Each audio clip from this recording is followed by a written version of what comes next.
Good evening, everyone, and welcome to this evening's Recreation Facilities Work Session. I'm Karen Anton. I'm the RA President. So I hereby call this work session to order. I would like to say before we get rolling on our agenda, I want to make a clarification for those of you who've seen the Reston Now posting that appeared a few days ago. The headline of which was misleading. It suggested that recommendations for consideration came specifically from the working group. They did not. They were staff-driven, and they were based on findings and insights shared by the working group.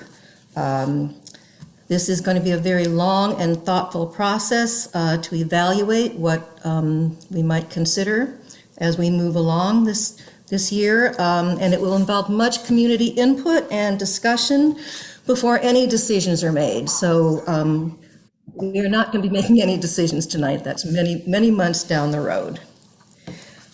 Okay. So I need a motion to approve tonight's agenda. So move. Thank you, Bob. Second. Do you have a second? Was that Second, Tim? Karen. Okay. All those in favor? Aye. Aye. Aye. Any opposed? Okay, the motion carries. I apologize that you're not able to see my lovely face tonight, but I'm having bandwidth issues and need to keep my video off. So, all right. Next item is member comments, and I do want to remind folks that this is a work session with a specific topic, so member comments do need to pertain to the topic at hand. I also want to say that just in general, and I'm going to repeat this at the board meeting next week as well, we will not be responding to any member comments in the moment. If a comment requires or requests a response, all the comments will be captured and we will be responding at a later time. But we need a chance to digest what the comment is before immediately responding. So with that, do we have, Christina, are there people that signed up for member comments? I believe Irwin signed up. Okay. Mr. Flashman? Yes. Good evening. Good Do I have evening. to do the recitation? Yes. Okay. My name is Irwin Flashman. I live at 1327 Buttermilk Lane in Reston. I have reviewed the materials made available for the meeting this evening, and unfortunately, I do not find the documentation presented convincing nor focused enough to address adequately the question of whether the 4 pools proposed to be closed ought to be closed and repurposed or simply closed instead of being refurbished and upgraded. My reasons for this conclusion are as follows. 1, the survey done in 2021 was of recreation pass holders. The information does not reveal what percentage of pass holders responded, nor what pools they used. Thus, the survey probably does not represent the population surrounding those pools, which will be impacted by the proposed closures. 2, the survey was not focused on those populations which will be impacted by the closure of the pools, whether or not they actually presently use or in the recent past have used the pools. 3, as far as I'm able to determine, no effort has been undertaken to ascertain whether the residents of the areas served by these pools are aware that they can acquire pool passes and, if appropriate, at no cost, and whether they would use the proposed impacted pools under this knowledge, and if not, why not? 4, none of the pools proposed to be closed have ever been upgraded or renovated, all having remained the same since their initial construction. The dates of construction for these pools are Golf Course Island, 1969, Newbridge, 1974, Shadowwood, 1976, and Tall Oaks, 1974. The present condition of the pools may be related to the reported drop in attendance. A future survey should also include an examination of whether the upgrading of these pools would serve as an inducement to these populations to use the pool. The demographics of the area served by the pools proposed to be closed are not given. The data from the census report from 2020 should be out in August, and this data should be analyzed to understand the nature of the population served by these pools and may be of assistance in approaching how to increase these pools' usage when they are renovated. 6, the timeline proposed seems to me to be a rush to judgment. I do not see the reason for this rush in the face of lack of adequate data and the lack of need to make these decisions on a rush basis. How long can each of these pools be used safely into the future without making capital expenditures of any size? Will the capital situation of the RA improve over the next 5 years to a degree that the upgrading of these pools can be undertaken without a strain on the budget that is believed will occur if these pools are renovated in the near term? 7, the studies done look to the past. However, the past, as is often stated with regard to investments and performance, is no necessary guide to the future. We need to look at the changing demographics in Reston and understand how they impact pool usage. Generally, an older population does not use pools as frequently as those populations with children. Reston is now undergoing a significant population change as those who moved here at Reston's beginnings have aged and moved to other locations or pass away. Erwin, I'm sorry, that's actually time. I'm sorry? That's actually time. I have just a couple more statements to make and then I'm through. If you would permit me, it would just take no more than 15 seconds. They are generally replaced by I will permit you 15 seconds. Thank you. They are generally replaced by younger generations which frequently have or will have children. It is necessary to look to the future to understand future needs and plan for those, not just what are perceived as the desires of the present population, a significant portion of which will not be likely with us in the next 10 or 20 years.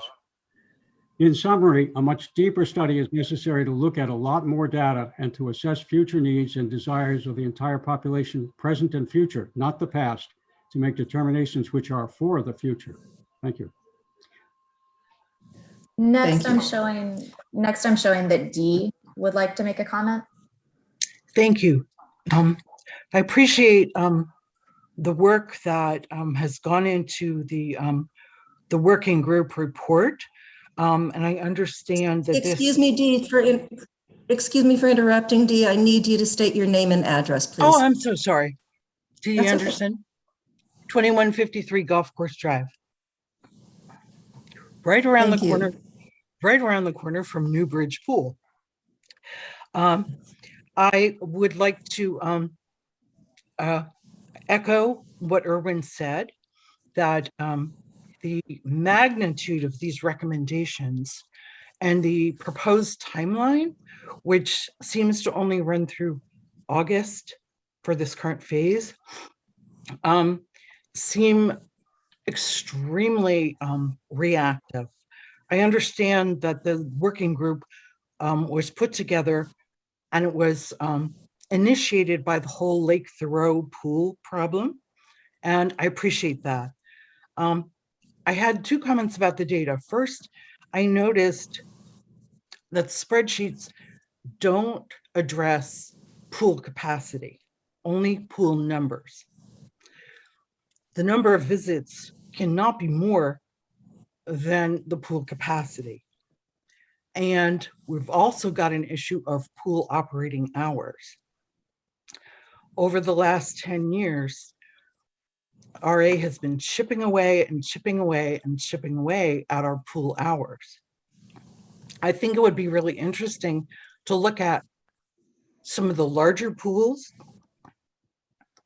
and how many people they serve in relation to their capacity as the small compared to the smaller pools. You might find that the smaller pools are actually serving a higher percentage of their capacity. I also have a question, which I understand you probably can't answer right now, but there's $1.5 million in that budget, in that projection for the Newbridge pool in 2025. And I'd like to know where those numbers come from and what's included in that.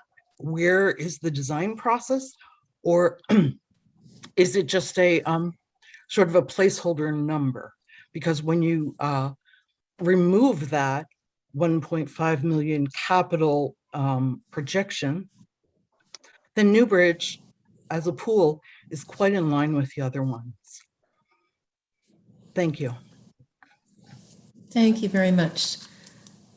Next person? Next, I'm showing Liz Badley. Okay. Hi, everyone. My name is Liz Badley, 11294 Silentwood Lane, and I just wanted to say that I definitely hear and Irwin's comments were so well crafted and so well thought out.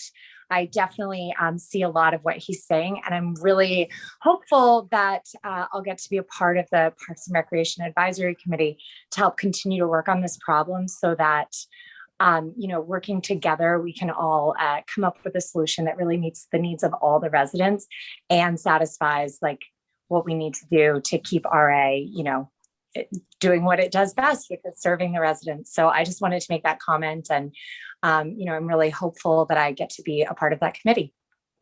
That's all. Thank you, Liz. Next. Next is Bill Burton.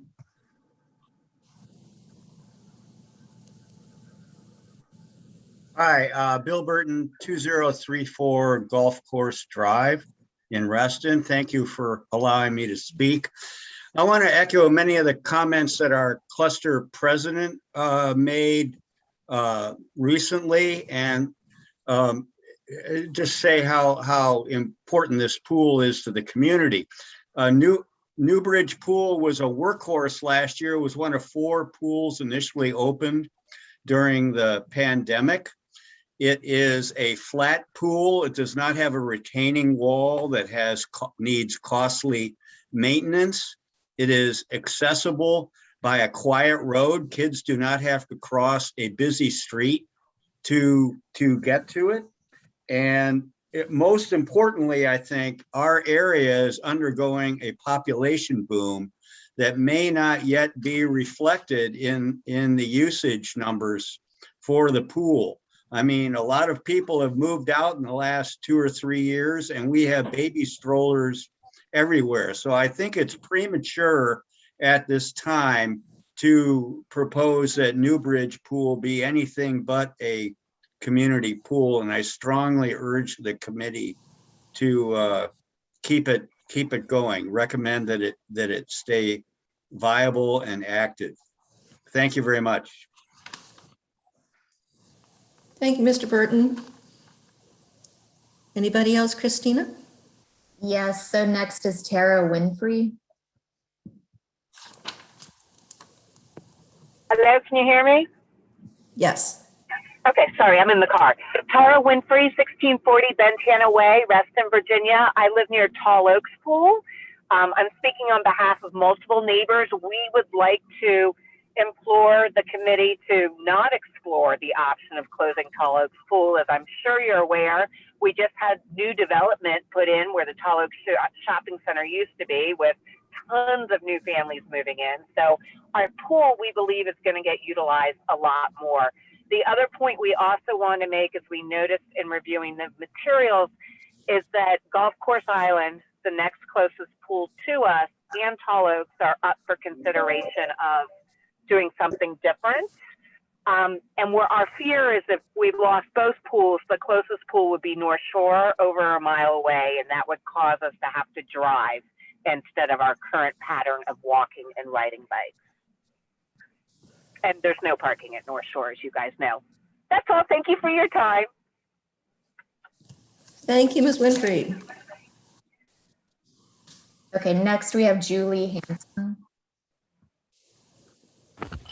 Hi, thank you. Julie Hanson, 10704 Midsummer Drive, Reston, Virginia. I just wanted to make a comment that I'm not sure from reading whether those numbers reflected the pool usage for Golf Course Island in particular with the Reston Swim Team Association.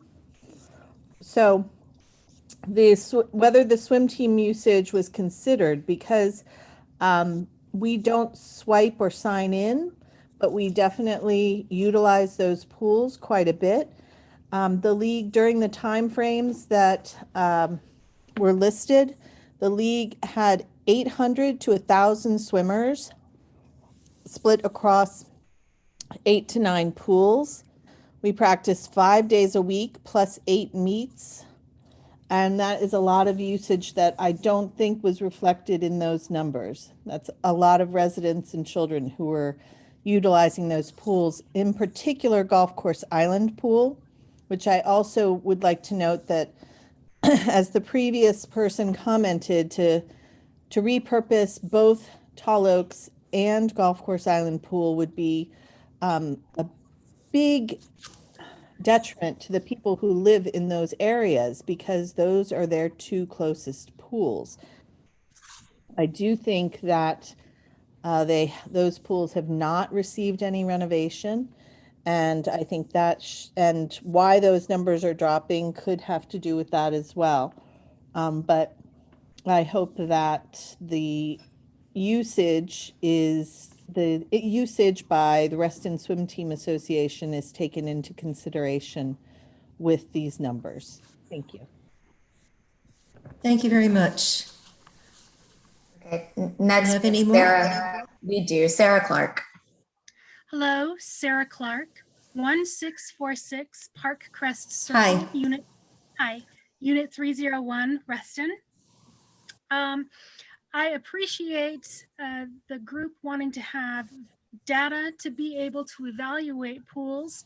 I regularly use data in my profession to be able to prioritize space and renovation. I would encourage the committee to make sure you look at all of the portions of the data. If in the current report, the way that the usage of the pools is categorized would be appropriate if all of the pools had the same operating schedule. And as you know, that's not the case. So I would encourage you to incorporate a way, and a suggestion is looking at users per hour, where you're incorporating the operating hours of the pool.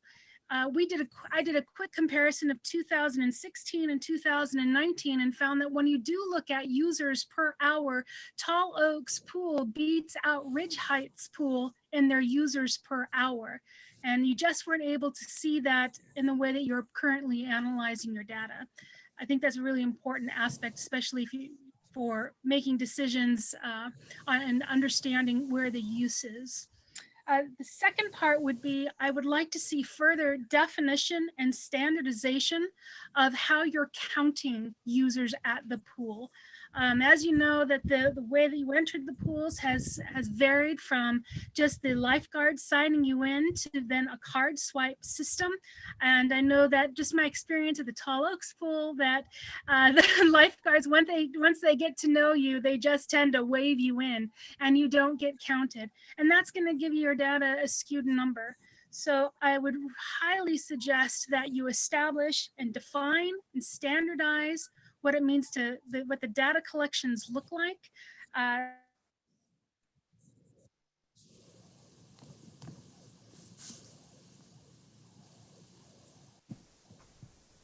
think we lost your volume. I thought it was me. I'm glad. I think it's Sarah, we can't hear you. We've lost your audio, Ms. Clark.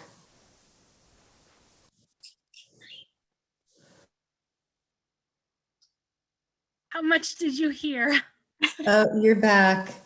It was when you were talking about definition and standardization. standardization of use. Certainly, if we could define and standardize how you could, what counts as a user at a pool and how that data is collected. Can you hear me now? Yes. At Tall Oaks pool, once the lifeguards got to know who you were, they would just wave you in. And so those counts got lost. I think that as, you know, if this is a defined and standardized way, you're going to be able to have better enforcement at all the pools to be able to accurately count how many users are coming to the pool. Good data is the key to making the best decisions. And just in this report that I saw, they could use a little bit of fine tuning. Thank you. Thank you very much. Next. Okay. It looks like we have one more, Jessica Cabazz Gomez.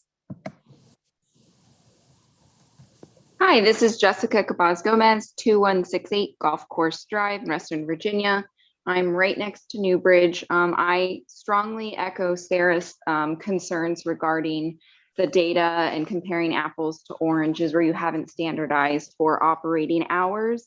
I also have some concern that even when you standardize for operating hours, it doesn't account for swim team members being counted or swim meets closing the pool to members of the public that would like to use the pool, especially during weekend hours, which is presumably when you would have most people trying to actually use the pool because they're not working or going to school.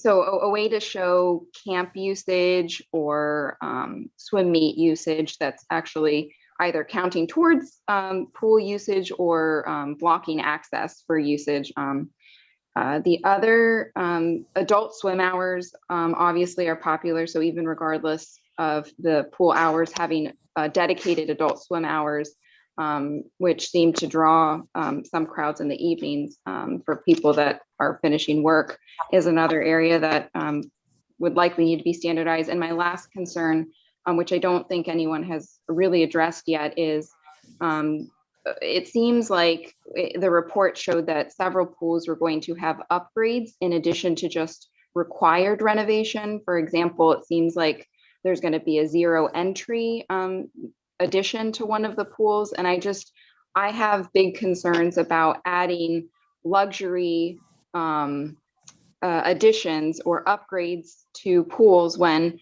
there's a claim that there isn't enough money to maintain or keep certain pools open that are serving parts of Reston that are now being considered for shutdown because there's not enough money for maintenance when funds are being used to add, luxury non-necessary items to other pools. So that's another thing that I would like to, I guess, understand a little bit better. And that's all I had. Thank you for your time. Thank you very much. But Do we have actually got anyone else? a couple of more requests. The first is from Erin Schultz. Yes, my name is Erin Schultz. I live at 1624 Park Overlook Drive. I'm right down the street from quite a few of you. Along with myself, Tara and Deborah and Sprance and a few others remember when we did this, 15 years ago with the Save Tall Oaks pool. And in that case, I do believe the numbers went significantly up. You can't look at the next 5 years. I didn't dig into your data, but all of a sudden on my street, we have 10 kids under 4. And 3 years ago, they weren't going to the pool. And they didn't go last year because of COVID. So these neighborhoods ebb and flow. And that's something you need to take care of because these kids in 10 years are not going to be walking across Wheelie to go to Golf Course Island because you've closed it. And they're not going to go over to the fountain pool because it's too small. And let's face it, the Lake Ann pool is too far for someone who's 10 who's going to walk. So please keep that in mind and let's save our pools, save Tall Oaks. Oh, the last thing I do want to say is 3 of these 4 pools are in some significantly diverse economically and culturally neighborhoods. And so you're actually cutting off the life skill of water safety to these neighborhoods. They may not be the type of people that can just jump on the car during the week and drive down the street to a bigger pool. So just keep that in mind that you may be disenfranchising some of our neighborhoods that need these type of opportunities. That's all. Thank you, Erin. I'm putting it so that you We can have one keep or two hearing more. the comments. Those were really good comments. Next, we have Laura Hayes. I'm hearing lots of voices at once. Can you hear me now? Yes. Who do we have now? Yes, this is Laura Hayes. I'm at 2001 Golf Course Drive. I agree with a lot of the different sentiments that have been shared. In Golf Course Square, we have had a great increase in the number of young families. And in the past couple of years, those families were very young. So a lot of those moms would not have been able to bring the children yet, but those children have aged to a point where this summer, I know a lot of those families are going to be really depending on having that pool that's just right here in our neighborhood that's easy to access. I have worked as a school counselor here in Reston, and I know a lot of students like to cycle to this place to have a nice quiet space to spend time with other friends and not be at a busy big pool. And I know that that is also very helpful for some of our families who have children with different needs, that maybe being in a large and loud pool is too overstimulating for them. So some of these smaller pools really do provide a safe place for all members of our community to participate. Thank you. Thank you. Do we have anyone else? Next, we have P. Stewart. Hi, good evening. My name is Paula Stewart. I am a resident at 1657 Park Crest Circle. I'm in the Bentana Park development. Tall Oaks Pool is basically half a block away. I would just like to emphasize everything that's been said previously. I was actually quite shocked to hear that you all were considering closing the pool or repurposing the pool, I guess, as you would say. In light of all the new development that is going on across the street, there's several new residents that are already up and more still coming, a lot of them young families. So one of the reasons I moved to the neighborhood that I'm in is because of the location of the pool. I do use it. It's been challenging, of course, over the last year due to COVID. However, you do see many more people outside using the park, walking dogs, riding bikes. So outdoor activity seems to be on the rise, a lot of it, I'm sure, due to COVID. So I really think this is a very premature decision. I also kind of take exception when we talk about revenue. This may have also been a point that was brought up before. The pools, the tennis courts, the golf courses, these are all amenities that were a part of the master plan. It's one of the reasons we all moved to Reston.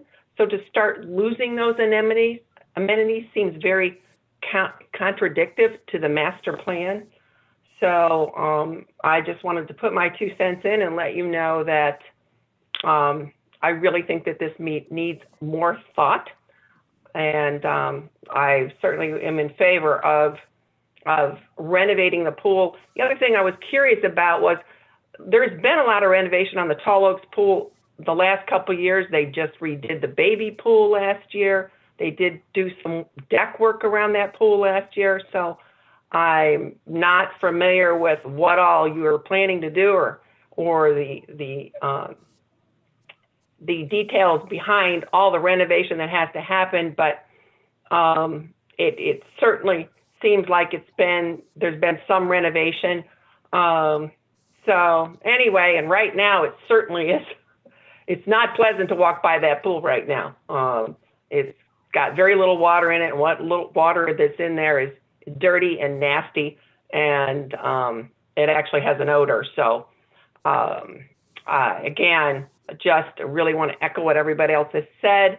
I think you certainly need to go back to the drawing board with your data collection. It seems rather inadequate, and I would just want to go on the record to say I am in favor of keeping the pools, not closing them. I have used them since I've lived here, and I will continue to use them. Thank you. Thank you. I just want to reiterate, no decisions have been made at all. The staff has asked us to consider repurposing, but we are far from any decision. So I just want everybody to know that. Anybody else, Christina? We do have a hand from Florence Stephens. Hi there, I am Florence Stephens. I live at 2006 Golf Course Drive. And I got caught up because Laura Hayes said exactly what I wanted to say, and I wanted to echo that. Our court alone has 20 some children, ranging from babies up to teenagers, and you wouldn't have seen that just a couple of years ago.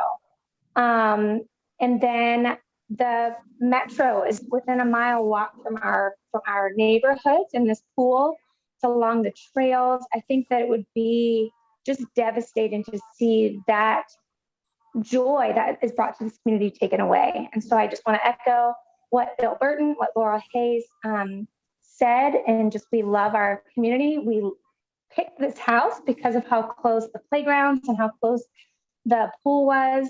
It's a safe place for my kids to cross. They love it.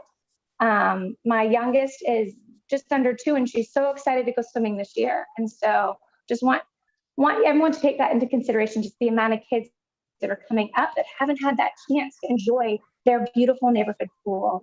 So that's all I wanted to say. Thank you. Thank you. Do we have anybody else? I am not seeing any other hands. Okay, thank you all very much for your comments. And possibly we can address some of these. Christina, I think we still have one. Anne B. Okay. Annie.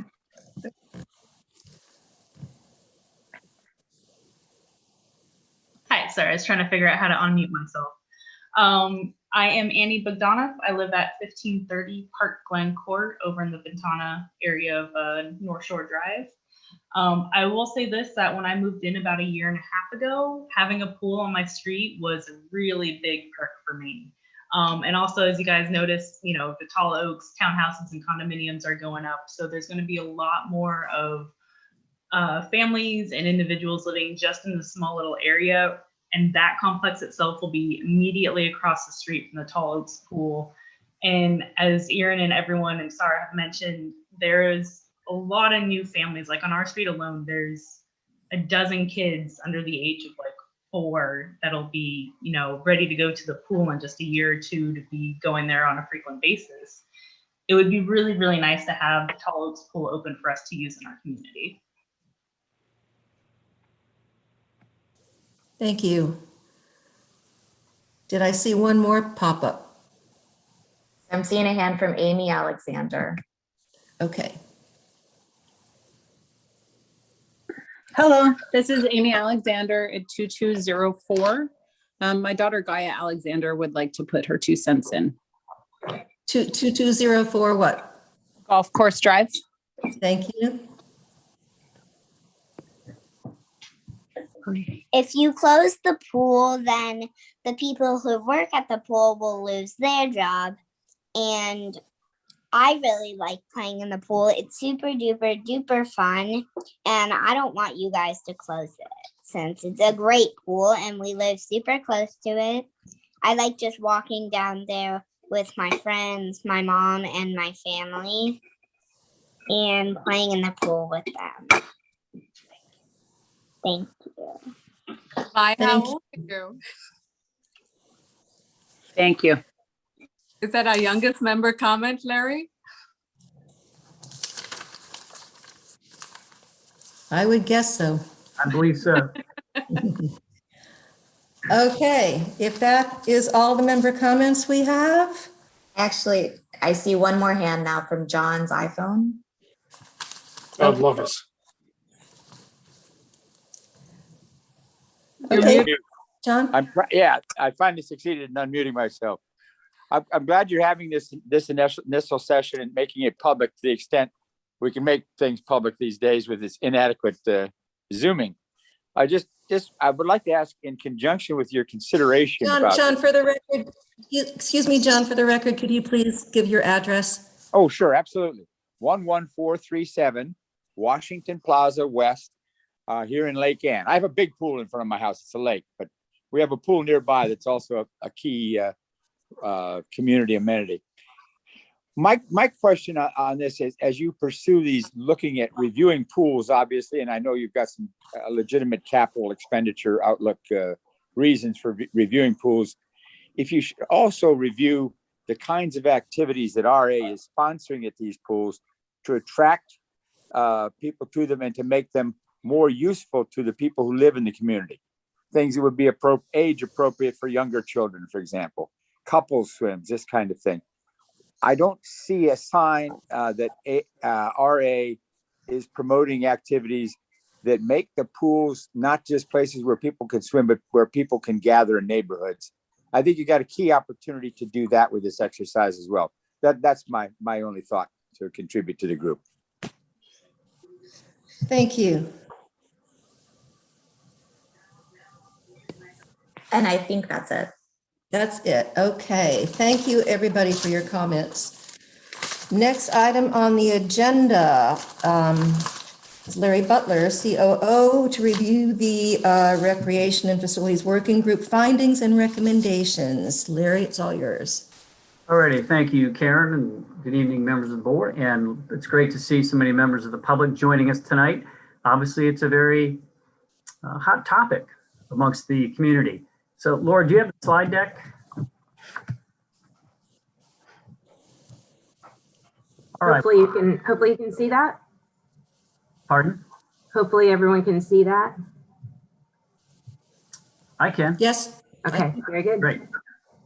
So what I want to do is just go over real quickly the kind of high-level summary recommendations of the Recreation Facilities Working Group, which spent close to a year working on a process and an evaluation to assist the board and the community in what are the important considerations when we're facing large capital expenditures for our primarily pools and tennis courts. Those are the largest capital expenditures that we have.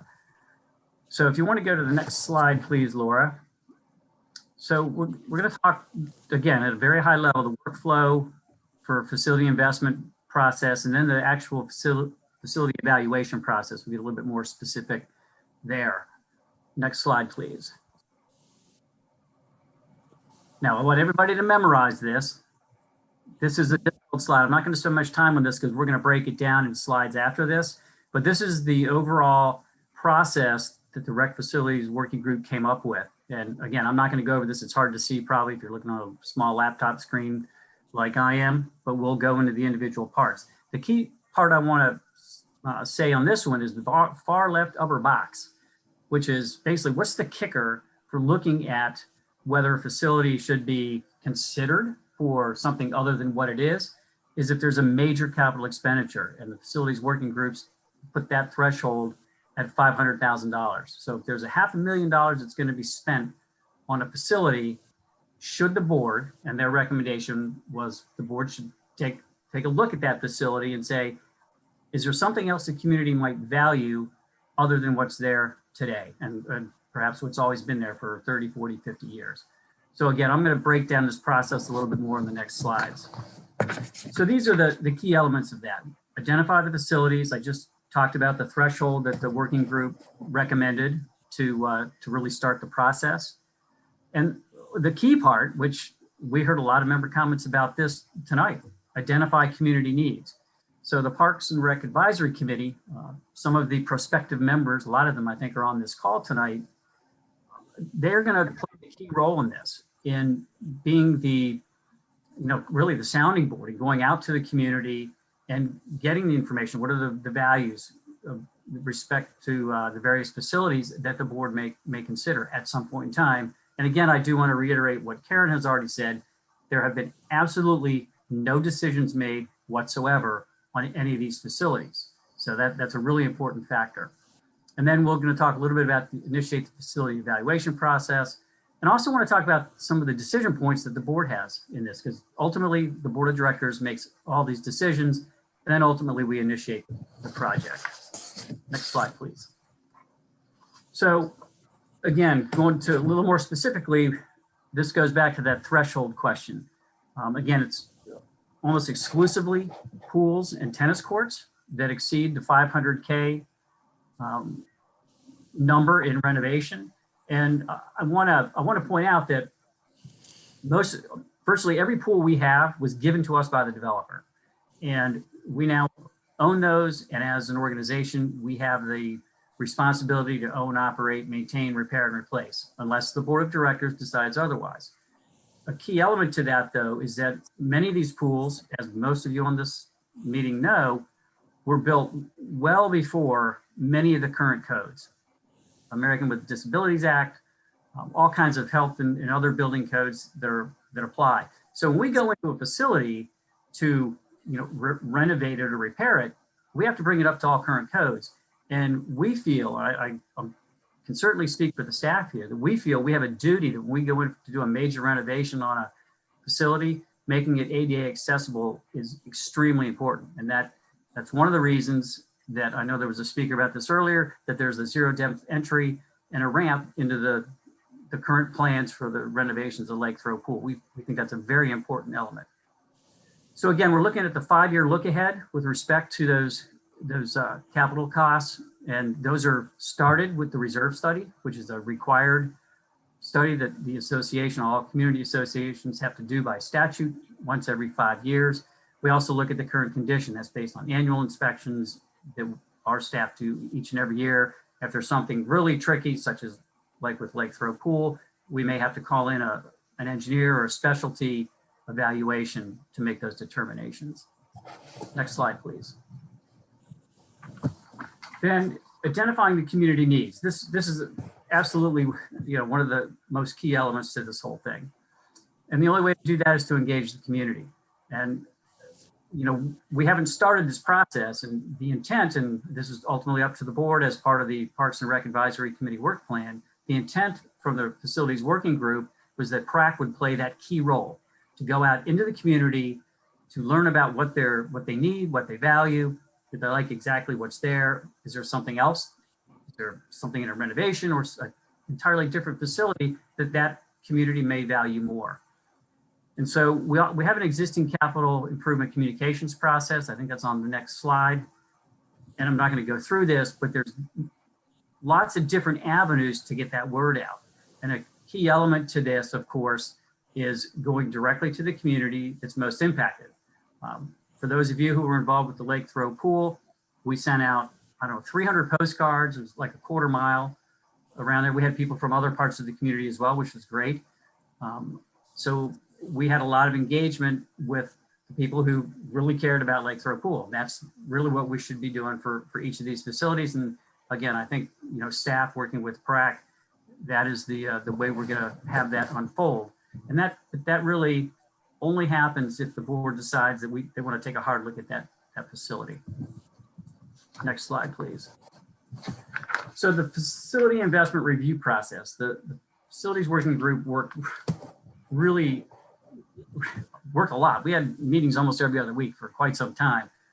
And they said, what are the important components that we think the community and the board should evaluate with respect to a facility? If the decision is made to consider a facility for something else, or even remaining what it is, what are those key elements? And so those are community need, equity, financial consideration, and then the condition. And so let me talk a little bit about each one of those. And again, I'm not going to go into a whole lot of detail here, but they weighted these as well. So community need is 40%. And so the key elements there, is there a facility gap? Are there other facilities like it nearby or others in the community? What's the usage? How is it used? And so forth. And again, a key element here that I think PRAC is going to really have to delve into is what's the neighborhood value? And so that's a key piece. Condition. Have we made substantial investments in the last couple of years that would suggest, why would we do anything with that facility? Because we just spent, capital resources on that. Then equity, both geographic equity and then social. Are there barriers to use of that type of facility, either locally or throughout the community? And then the financial consideration, which are the cost metrics. And Hank's going to talk a little bit about that when he speaks this evening, just based on some of our 10-year data. So next slide, please. So a key decision point is for the board to decide, are we going to retain the current use, or should the community and the board, again, utilizing PRAC and staff, of course, should it be evaluated for repurposing or a new facility that the community may value? And again, as Karen said, this is a long, long haul. for any of these kinds of processes. And it's all, the foundation of it is community engagement. Next slide, please. So a key element here, these are the sort of the key decision points here, just initiating the project, and there's planning and scoping, and we're going through this process with Lake Throw Pool right now. But if the board chooses to continue operating the facility in its current form, or continue with the proposed repurposing of the new facility, it goes through the same general process where there's multiple parts where the community can input, whether it's on the, what the facility will be, and once a decision is made about what the facility might be, on the design elements, and again, what we're kind of doing with Lake Throw Pool right now. So there's lots of touch points through this process until we get to a new facility, whether it's a new, same type of facility or a different facility. And with that, I don't know if we want to take questions right now, Karen, or do you want to get through the I presentation? think so. Yeah, I think questions from the board members who are on tonight. Let me open this up so I can see. Okay, any questions from board members on this part of the agenda? Karen, I don't have any questions, but I think it would be useful for the board to discuss. Sure. What was presented, if that's okay? Sure, yeah. I didn't mean to just say it could only be questions, of course. This is a work session, so yes, discuss. Okay, thanks. Did you want to start it off, Jennifer? I know you sent some I don't mind starting it off. comments earlier. Yeah, if that's okay. I sent, I studied this week and sent some comments to my fellow board members. On step 1, it says identify the association's facility investments. And I don't know if Larry, you want to bring up the flow chart for us, because a lot of my comments are related to that slide in particular, or maybe Christina. Yeah. You're talking about the very first slide, right? The big chart? The big flow chart, yes. So it says within, if a facility is within 5 years and more than 500,000, and that makes sense from a financial perspective because it's a really big cost to the members. But I was wondering if our criteria should lean more towards the type of facility versus a dollar threshold. And the reason I had that in my head is because, we have some large dollar, facilities like our dams or the dredging of the lakes, in which, member input is less needed because there are more scientific upgrades or expenditures for the association. But there are some smaller amenities that I think that members would like to be able to participate in and help shape the repurposing or the renovation of, like small tot lots in the small communities. They might, like a say on what those look like and what features, a tot lot has, but it certainly wouldn't meet the $500,000 threshold. So that was my first question to my fellow board members is, how are you feeling about the criteria that the working group gave us? I can jump in. Go ahead, Bob. I think you've raised a good point, but I excuse me. I think because of the urgency based on the condition, particularly of throw pool, that kind of drove the decision. I think I don't so much. Ooh, he froze. You're frozen, Bob.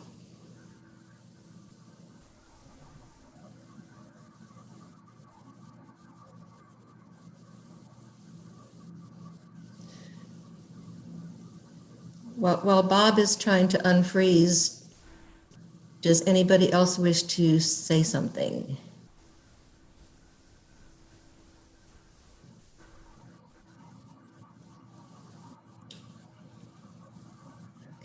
Larry, did you want to respond to Jennifer's points? I sure can. Yeah, I mean, a good example of that might be one that you're quite familiar with, Karen, is where initially that project would not have met that threshold. And then after we got into it and all the stormwater considerations, it then exceeded it and then ultimately did not cost that much. So I think there are certain facilities, I mean, we replace tot lots pretty regularly. And, you know, we sometimes hear from people, and of course, people that are near those tot lots, they get notified of the DRB to get the whole package, and that kind of stuff. But the Pony Barn is probably the best example, I think, of a kind of a smaller facility where we went in and, you know, did some, you know, substantial renovations that might be the type that she's referencing that are, you know, clearly less than the 500K. Right. I don't know if Bob is back. I have some other comments I'm happy to Bob, are you share still- if we're waiting. Sure, go ahead. The second one in the matrix says identify the needs of the community, and it says through the brand and marketing study and other survey data. I really think the brand and marketing survey was just that. It was related to RA's brand. So I'd encourage us to use some more current surveys, and that it's based on the community and what the community's input is at the time in which this review process matrix needs to be gone through, which could be this year, it could be 5 years from now. So I'm not sure that we should leave the brand and marketing study in that block, because it will be outdated soon and it was done for a different purpose. And then the other piece that I was thinking is, I understand the rec group working through both the financial aspect of it and what I would kind of call our prac aspect of it, which was what does the community need and want, and should we leave those two processes together, or should we separate those as two separate processes, or maybe prac goes first and then financial goes second? They're both important, but I'm not sure I fully buy into the financial implications being the first driving factor as to whether we replace a facility. It's certainly a consideration, but I think the community's wants and needs should take precedence over that. And then the other piece is, part of our deed has some language in it that that says if we alter a facility, alter a facility and change its use from, one use to another use, that some things need to go to a member vote. So I think we need to add a block in here to cover those items, whatever meets that deed threshold, because it's not always just an RA board decision. Some of them will need to go to the full membership. And then I had one question, and that is in the piece in red. That's on the left lower hand portion here. Do we think that this is a piece that has been completed, or that we still need to do? Do we need prac to do this for us, or did the rec working group get through that piece? Because later we'll talk about the prac working plan and wanted to know if we still need to do it, then we might need to add it to their work plan. Those were all my comments. Thanks. I guess if I could just respond to that last piece, Jennifer. I think the facilities working group, I mean, this is where they ended in terms of the process as a recommendation to the board. Certainly the board, if as you're discussing here tonight, if you want to make revisions to it, that's certainly up to the board. And then, involving PrAC, I think would be a wise idea on that as well. Might be recommended. Okay, thanks. So rec working group recommended that we do this as a next piece. So if we want to take their recommendations, then we should put it in the PrAC work plan. I would agree with that. Okay, thank you. It would be, I think it would be good to have input once the new people have been added to PrAC too, before, a work plan is finalized. I think there should be input from them as well. Yeah, and Jennifer, just to comment on something you said, I mean, that's the balancing act, is, the financial implications and what the membership wants, and to try to make that all work so everybody's happy. So I see Mr. Mooney has joined us. It's good to see you, John. You're on mute, but I know you. I'm sorry I'm late. Thank you. That's okay. That's okay. Okay, is there any more discussion? Bob, I take it you're still frozen? Erin, Jen, did you have comments on the other slides, or can I go? I do have comments on the decision tree matrix, but I didn't want to move on before you guys all got this piece out of there. Thank you. So Larry, I just have a quick question on when you go to identifying community needs. I think it's the third slide after. Let me, I don't know. Community needs. Next, one more. There we go. That's right. It. Mm-hmm. So I know we have utilized existing communication process. I just wanted to check if the working group came out with any of the other options, because I know we've struggled with member feedback, not tonight, but usually that's been a challenge. So have we explored any other, out of the box options when it comes to? The working group talked about it, but frankly, they ran out of time. There were a lot of ideas tossed around, the various surveys, holding on-site meetings at a particular facility that, the board might want to consider, but they did not come down with any specific recommendations regarding that. Since we have a captive audience right now on chat, Laura, is it okay to share one of our emails and have members that are listening send us some thoughts on these? Absolutely. I'm happy to share. Thank you. I can do that, and we can capture them so that we can bring them back to the group. And as Larry mentioned, just to add on, they did run out of time, and so this was one of the recommendations for PrAC to continue to really dive into using this next slide here, the communications plan that's already been established, but then really catering it towards each facility. Each project could be different and have different components. So while this may be sort of our standard, it can really be customized to reach different communities that may need to be reached in different ways. So email in the chat, and with a request for anyone to email me with your ideas. If there's any way we can start like a mailing list, I know you have one for pools. Yeah, it's funny. I wrote a note down, alerts group, and potentially information on the webpage too. So we'll start to plan those pieces out with you all. Fantastic. Thank you. I'll let Jen step in and I'll come back. Okay. Yeah, PrAC will be working hard on that, I know. Jen, did you want to continue with your comments? Sure.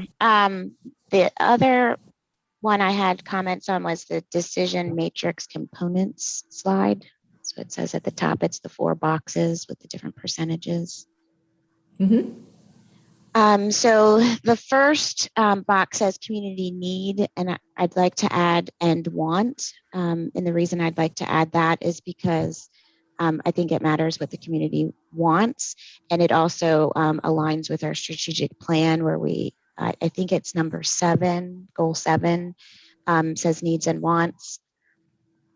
And then under neighborhood value, it says, are there adequate facilities of this type across the community? I feel like that needs to be tweaked somehow because neighborhood value and adequate facilities, I don't know if those align, but that's more like, does the community members have a desire or do they want to keep or change a facility? That feels like a better question than are there adequate facilities? On the top right box on the equity piece, we say equity as at the top of the piece, but we don't say anything in that about demographics. We even heard at least one, I have to go back and look at my notes, but at least one comment about, our neighborhoods are changing. We have pools that are an area that have, members that have different housing or different economics in each of these neighborhoods. So I feel like there should be something in that block related to the demographics and those economics. On the bottom left, under condition, I have like estimating the remaining life of the facility based on the operating conditions. I think that should go in there as a criteria. And then under financial, as I said before, I'm kind of torn as to whether financial fits in this piece or does it have its own separate piece? Because if a facility isn't functional, then it really doesn't matter about the financial impact because we're not going to leave a facility that can't be used out there for the membership. So it's definitely curious on that piece if any of the fellow board members have comments on should we leave financial in this process or have it run as a separate process, something like that.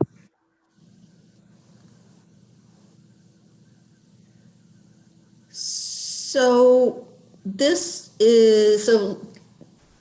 presentation is basically a summary of what the working group report was recommending and finding. So as far as, your points are well taken, Jennifer. I'm just not sure process-wise how we would go about incorporating what you're suggesting, because this is a summary of something that's already been done. So is this for recommendations for Pratt going forward to consider the changes that you're talking about? I thought that the purpose of this meeting was to determine whether that night at the board meeting, and I wasn't on the board at the time, the board did not, they accepted the rec working group's presentation, but they did not accept using this matrix or not. And I thought this evening, part of what our job was to decide as a board if we want to use this decision matrix because Pratt can't really do their job if we don't give them guidance. But maybe I misunderstood the reason for the meeting. That's, yeah.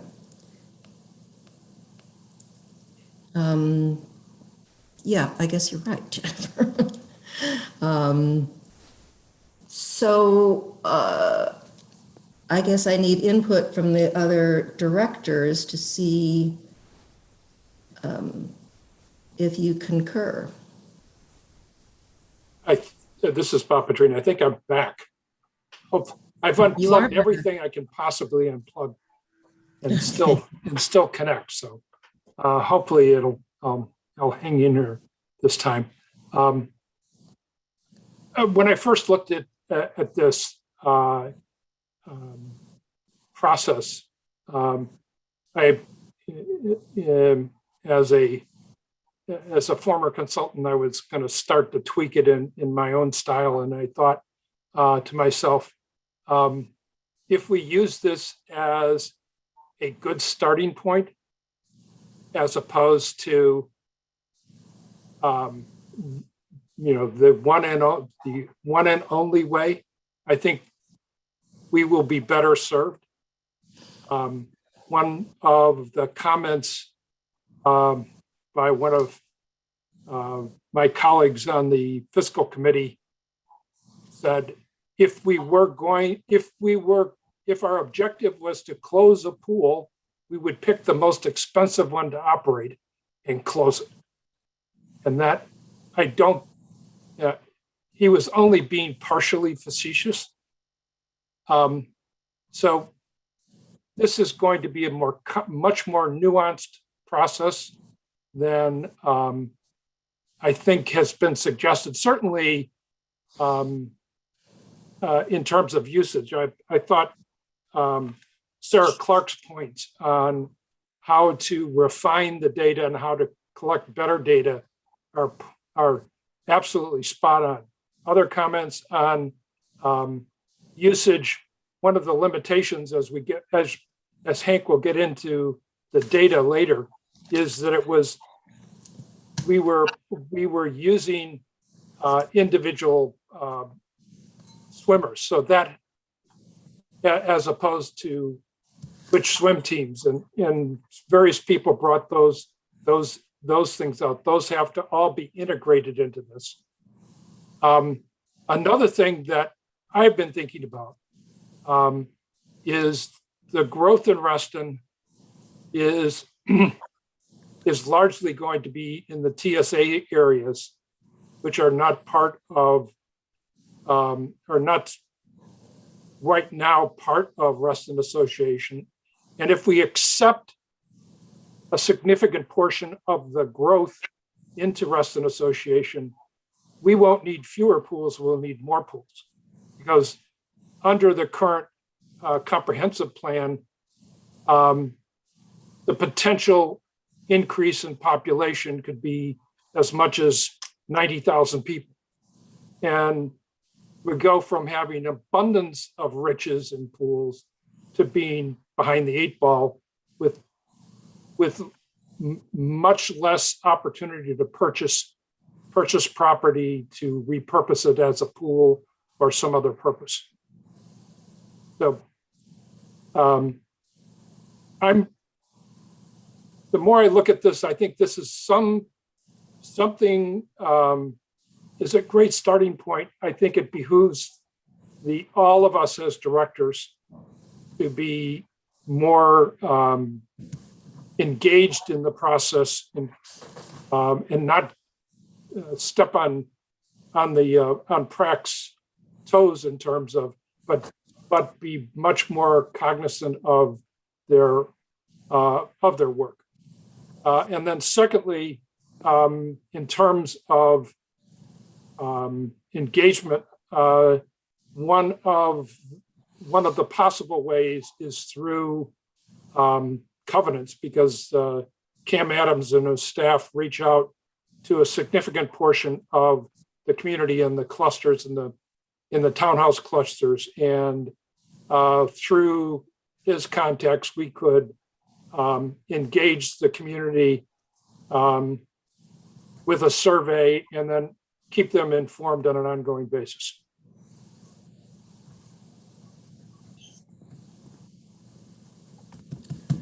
And I'll stop there. Anybody else have any comments? Madam President?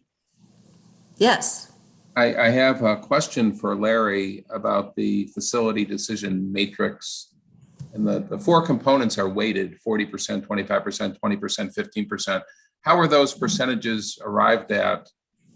And why is equity as low as it is?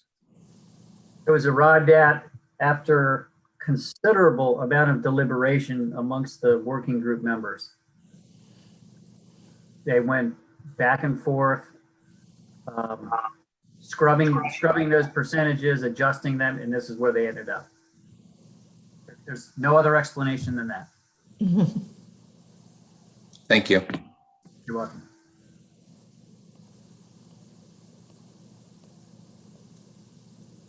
Yeah, Mickey wants to say something.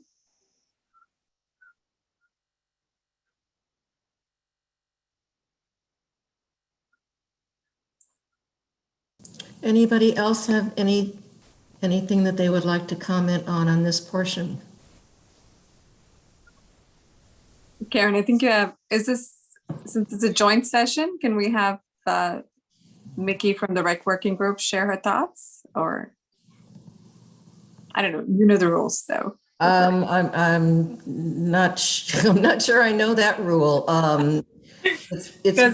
It's okay with me, unless we're breaking any rules that Tony will point out to me, to have somebody from the working group comment here. No, it's fine. That's just another presenter. I didn't hear the last part of what you said.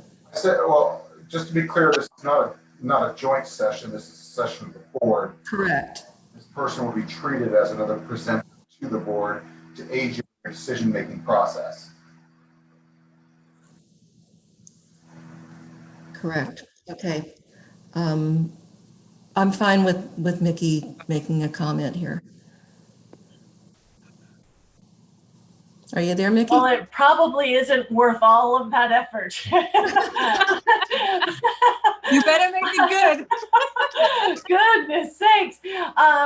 I just wanted to comment regarding those weights that we went through. And the fact is, what we were trying to say was, hey, the community need, and by the way, we also were focusing on what the community wants. So community needs and wants was the highest. And when you look at financial, what that's saying is, what have we put into it? And what we were trying to say was, just because we put something into it doesn't mean it doesn't need to have a change. That wasn't financial going forward. It was financial what's been done. Thank you, Mickey. Okay, are we ready to move on to budgetary considerations? Can I just ask one question to my fellow directors? Mm-hmm. How do we feel about the condition percentage? Because it's not apples to apples. Some of them have been renovated more recently, whereas others haven't been touched. Like the 4 pools in question haven't been touched since the 70s. Larry, am I right? Like Golf Course Island, we redid the wading pool there. No, we've made investments in those pools, and actually Tall Oaks and I think Shadowwood are both slated for major white coat and some new plaster and so forth coming up. But the others have had like major overhaul, right? So when we look across the board, it's not really fair to compare them. Am I right to think that way? Do the other directors feel that way, or? I think that what Mickey kind of just said with the financial, because I was looking at it and I tried to go through all the rec working group. You guys gave us a lot of materials, but that you were looking backwards at the investment versus looking forward.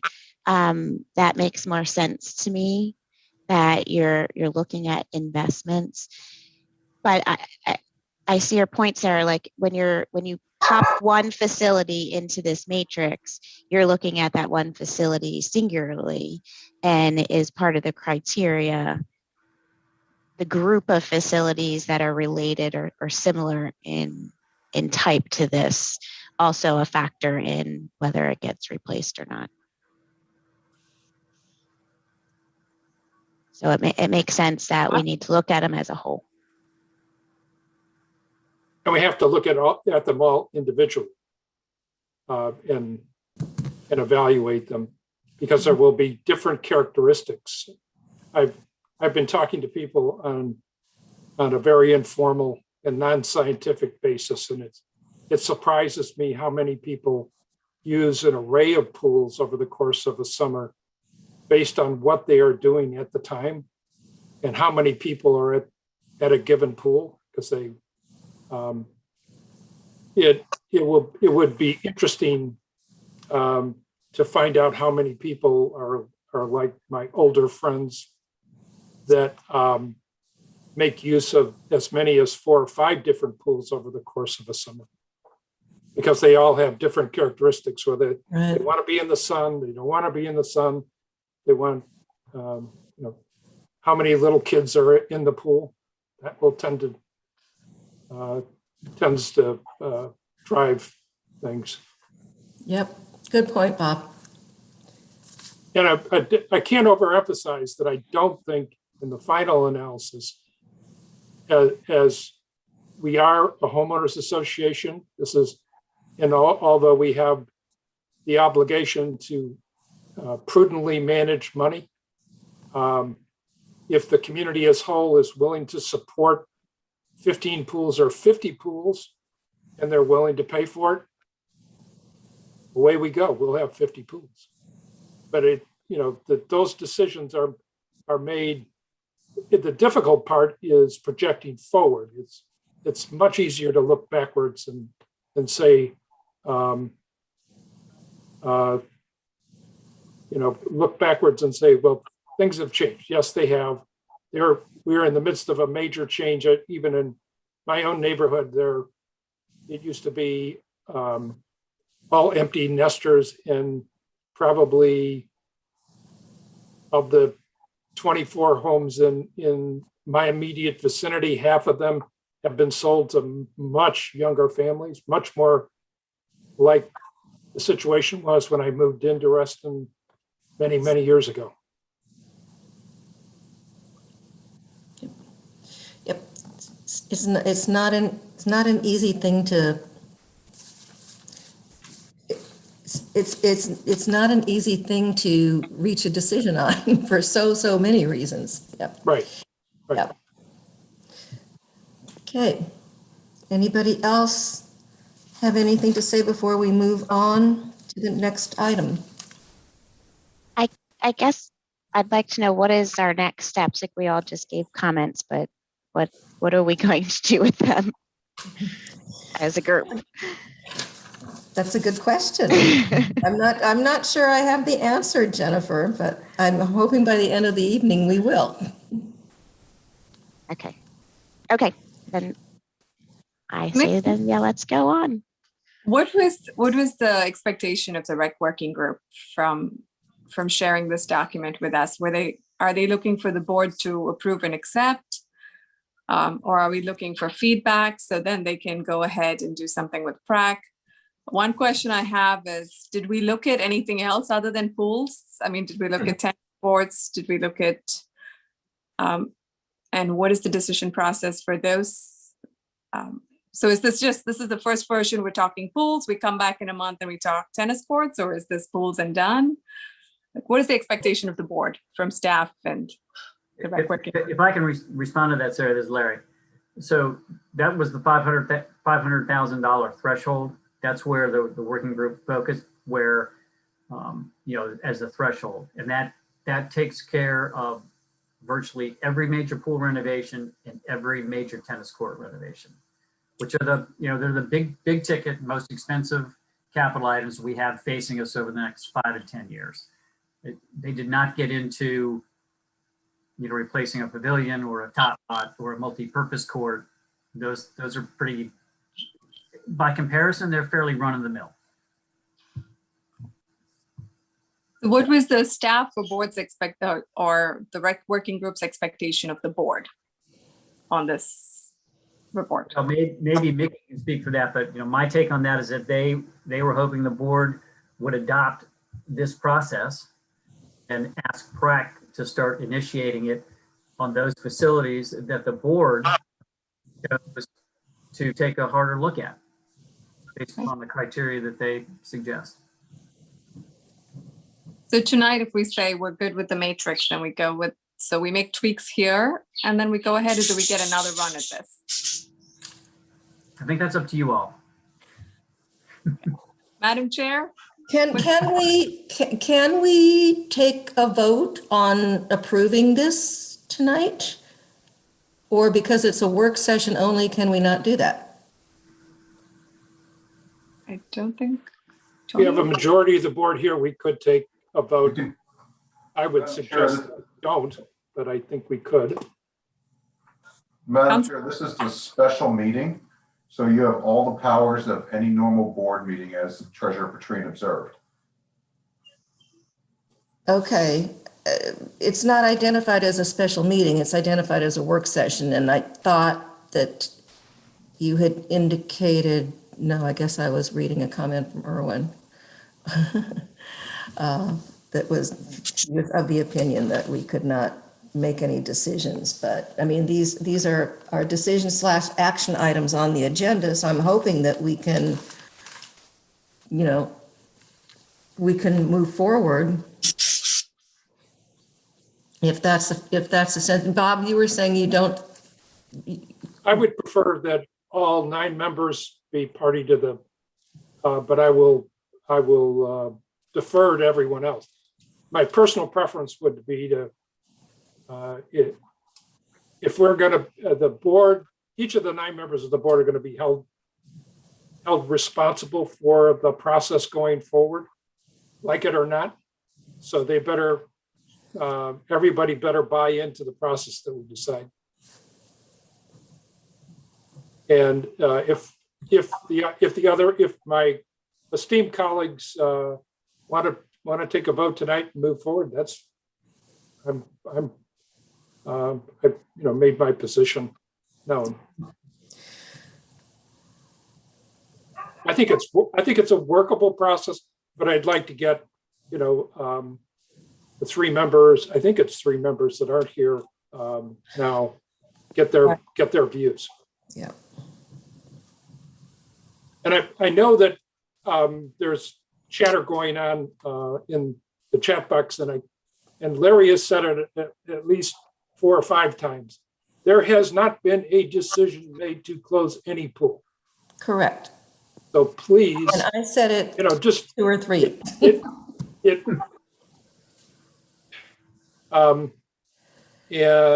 So please, everyone, disabuse themselves of it.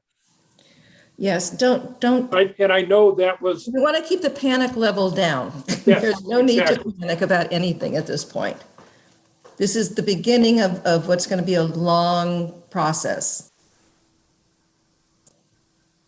But it's something that we have to look at. We can't keep kicking the can down the road here. And I would just add, and I know our former president is on this call as well, that we attempted to get the board at least to the point of discussing this at this higher level, and perhaps even a more granular level, starting in 2018.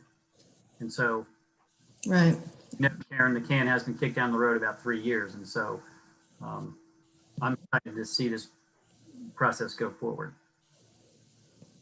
I can understand the concern because later down in the slide we actually have the pools named and said should be seriously considered for repurposing. So I can understand the sentiment and where they're getting that from. So if we don't want to vote tonight, at least can we go through the slides with our suggested edits? So maybe it can be tweaked. Would the others be open to that? Since it's a work session, can we consider that? I would agree. First of all, I think that we're making a decision on a process by which the association might use for a very long time. So I think it's really important for us to get this right, because it's a decision process that's not just for pools. Right now, it's for anything that's within 5 years and over $500,000 would go through this process. We need to make sure that we get it right, because on the other end, there's going to be a recommendation made based on the results of that process. And as a board, we need to be comfortable that the process is right so that we can support the recommendation on the other end. But I do think that there are some tweaks that we should consider making to it, and maybe send those back to PRAC and have them discuss it as part of their work plan, just to see if if they thought that they were covered, or maybe we misinterpreted something that they had, discussed and I missed. But I think that this is a really important thing that we need to vote on, and so does Skylar. If I can chime in on that as well, this is Larry again. I think it would be very worthwhile to engage PrAC, and rather than take up time at a meeting like this where we have a lot of members listening, instead of writing by committee live at a meeting like this, I think if the board members send their concerns to PrAC, and Laura's going to be the main staff liaison to that, so you can copy her on that, then I think the first PrAC meeting, whenever that is fully scheduled, I think that will certainly be a good topic of conversation to incorporate the board's suggested edits. I like that approach too. Madam And I know, Jennifer, I have not had a chance. I spent about 5 minutes this afternoon looking at what you had sent, and I did not give as much attention to it as I would like to. So, and I don't know about anybody else on the call tonight on the board, if you had a chance to really absorb all that, but I didn't. Madam President, Yes, John. again, I apologize for coming late. But I would just make 3 comments. One is, I think we owe it to PrAC to give them some level of approval in proceeding with their work. So I would be willing to affirm what has been set forth in principle, affirm it, subject to, I would say, checkpoints or reevaluation points, because this is such a unique undertaking. We have begun. We began last year with the study group, and now we're moving forward. So for example, when we look at the weighting of community need, conditions, equity, and financial, as we get into it, we may say we would switch the weights somewhat. So I could support affirming this process in principle now, with checkpoints later where we fine tune it. Secondly, and this was, I heard this discussed earlier, shortly after I joined the meeting late. To me, the community process is really important, not just testing which facilities are viewed as most valuable as they are now, or could be later, but also a community process which tests the community's sense of its own willingness and capacity to sustain the investment. So it's both facility specific, but kind of overall, an overall financial judgment on the part of the community. And to me, that the inclusiveness and accuracy of that community process is really important. And thirdly, I would say that I think the needs are not just the needs of the past as revealed in usage patterns, but the needs that we can foresee for the future. And while it's true that most of the growth will happen in non-PRC parts of the TSAs, we don't know how many of those communities might actually decide to affiliate with Reston associations. So our needs could grow, and the tastes of people could change over time. So those are 3 comments I would make. Thank you, John.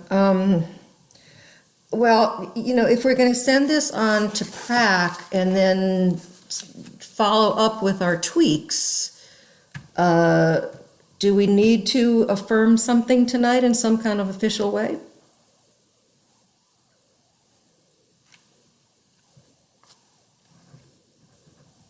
This is Laura. I would recommend maybe wait till you get through all the other items, because the last item is the PrAC work plan, and maybe you'll have some tweaks to that.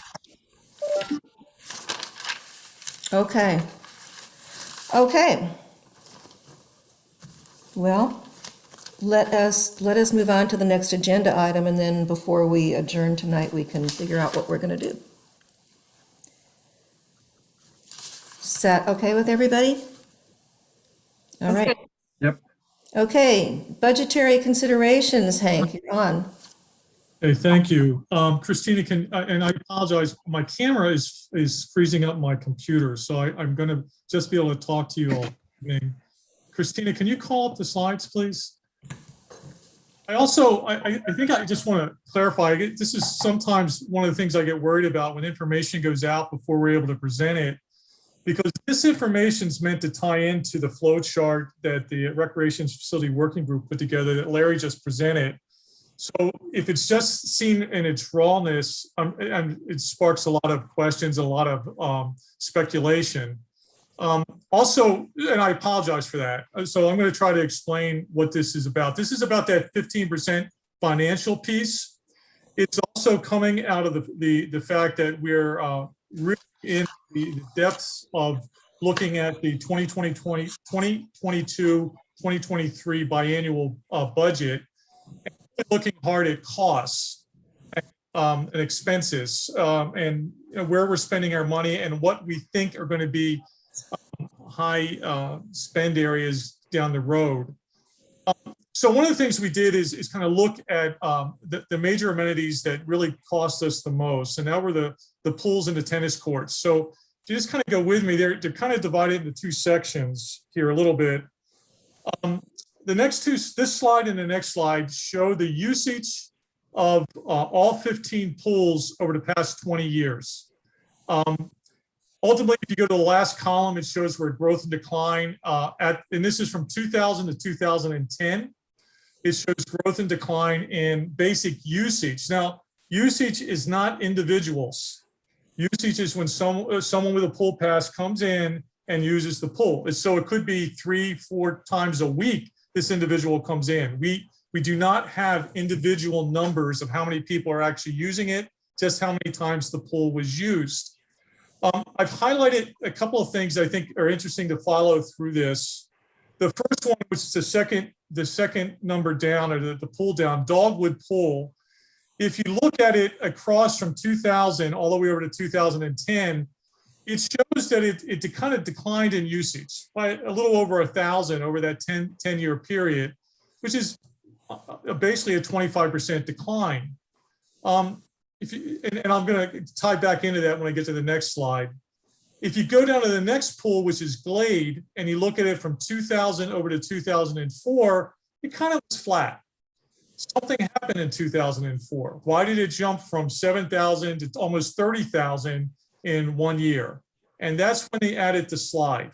They added the new feature. It wasn't just replicating the pool or replacing the pool for like. It added something that the community wanted. And if you track that number all the way across over to 2010, while it kind of slipped a little bit, and you'll see this with any renovation of the pools, the first year after it's renovated, you're going to see the growth. But with Glade Pool, and you'll see it on the next page as well, attendance has stayed high. And it's because we added a feature that people wanted. And that's one of the conclusions that come out of that. If you go down to 5 down, you see Hunter's Woods, and you see another big jump at Hunter's Woods. Again, a major renovation, a major addition. I also highlighted Lake Thoreau. All the way across through the next 20 years, Lake Thoreau's attendance has continued to decline. And it might be because we're not reaching any conclusions. Some of this still needs to be discovered. It might be because of the aging of the community. And now that younger people are moving in, you might see the spike go back up again. So numbers tell you something. And this one is telling us a little bit, and it's also giving us a lot of questions. But all the way at the bottom, at the end of the 10-year period from 2020 to 2010, we saw an overall growth in usage of our pools by about 12%. Can you go to the next slide, Christina, please?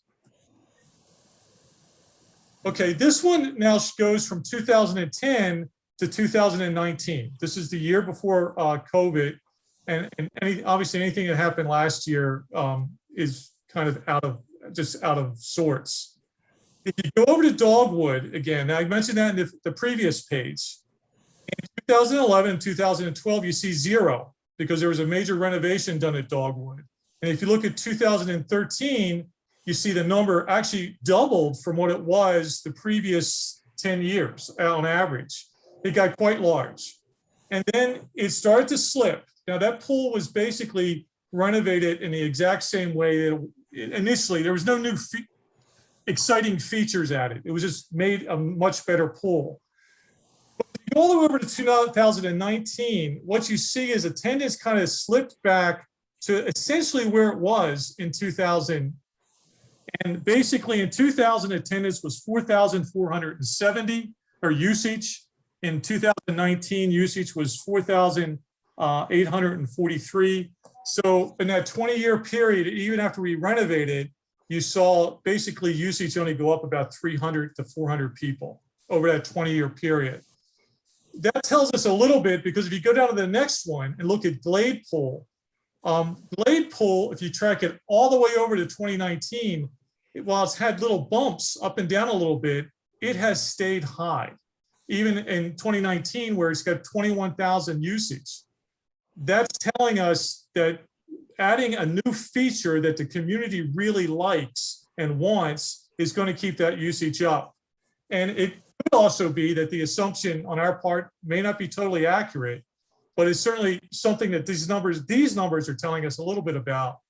That if you just do like for like, you're going to see a good spike go up the next year or two, and then attendance is going to kind of slow down. And so if you also look down at Golf Course Island, you've seen a decline there significantly over the last 10 years, almost down by about 3,300 people using it over that period. It's about a 68% decline. Lake Thoreau, it's gone down from a high of about 17,000 down to about, in 2019, 7,380. And Shadowwood, if you go all the way over to 2018, I've circled it in red, you can see that year there was only 900 usage of that pool. So overall, in the 10-year period from 2010 to 2019, and again, this is individual usage. This is not swim teams. This is not any other groups. And it's only taken a snapshot of a fairly large, but only one component of the equation. You've seen a decline of about 37% in total usage of all our pools. One of the things that came out of it, and when we start talking about, when you start to think about repurpose, that may be a little bit of it is quite a bit of a misstatement. We think those pools that are underutilized need to be considered for other things that the community might want, as well as if we're going to keep them as pools and they're scheduled to be renovated, we think you should be looking around at other exciting things you could add to that pool that would make it a higher use for the community. Because the other thing that's also taken place during this same time frame is you now have competition. You have a couple of really cool pools that people can go to that are part of Fairfax County. One is in the park, that's inside of Reston. So, and the other issue that we think about, because Bob brought this up, we're going to see the majority of growth taking place over the next many years in Reston in the TSA area. That is not an area that pays assessments to RA. We have gone and talked to many of these communities over there and said, look, we'd like you to explain, how can we excite you? What about proffers? These sort of things. And basically they've told us our amenities, our pools and tennis courts are old and it's not necessarily all that enticing to them. So if we start to think about that and start to think, well, where can we grow revenue and maybe attract some of these developments going on in the TSA to want to be part of us, it might be as we start to consider what we're doing with these pools and whether or not there's new features we should be added, like we did at Glade Pool that has made it stay popular for the last 15 years. So that's kind of what these numbers are in general telling us. So it's not at all a conclusion. It's not enough data to reach total conclusions, but it's something to think about. Next slide, please, Christina. The other thing that also is a trigger, and one of the things that's, obviously a very important part of my job is we start to think about the budget and start to think about what are things costing our community as you kind of push it out over 10 years. I'm not going to go through every number on this chart, but what this chart does is literally look at every pool that we have. And it talks about the year it was built. The next column over says the most recent renovation and how much was put into it. It then looks at, and it comes up with an average usage of those pools over the last 10 years, from 2010 to 2019. And so that the number that's in there is the average usage. And then the next column over says, okay, if this is the average usage, what's going to be if we extrapolate that out for the next 10 years, what's a number that we can put in there we think might be the usage of each of those pools over the next 10 years. We also have really good information on what these pools cost us to operate, what they cost us to maintain, and what are on the books for their ongoing renovation and when that renovation is scheduled going forward to the next 10 years. You pull that number all the way out and put the operating costs, the maintenance costs, and the planned renovation and capital improvements for all those pools, and you take that over to the very last column and add it all up. Right now, it adds up to about $33 million that we are going to be investing in these pools over the next 10 years. That number, if basically construction costs and material costs continue to stay inflated the way they're going right now, is probably actually higher than that, or possibly could be higher than that.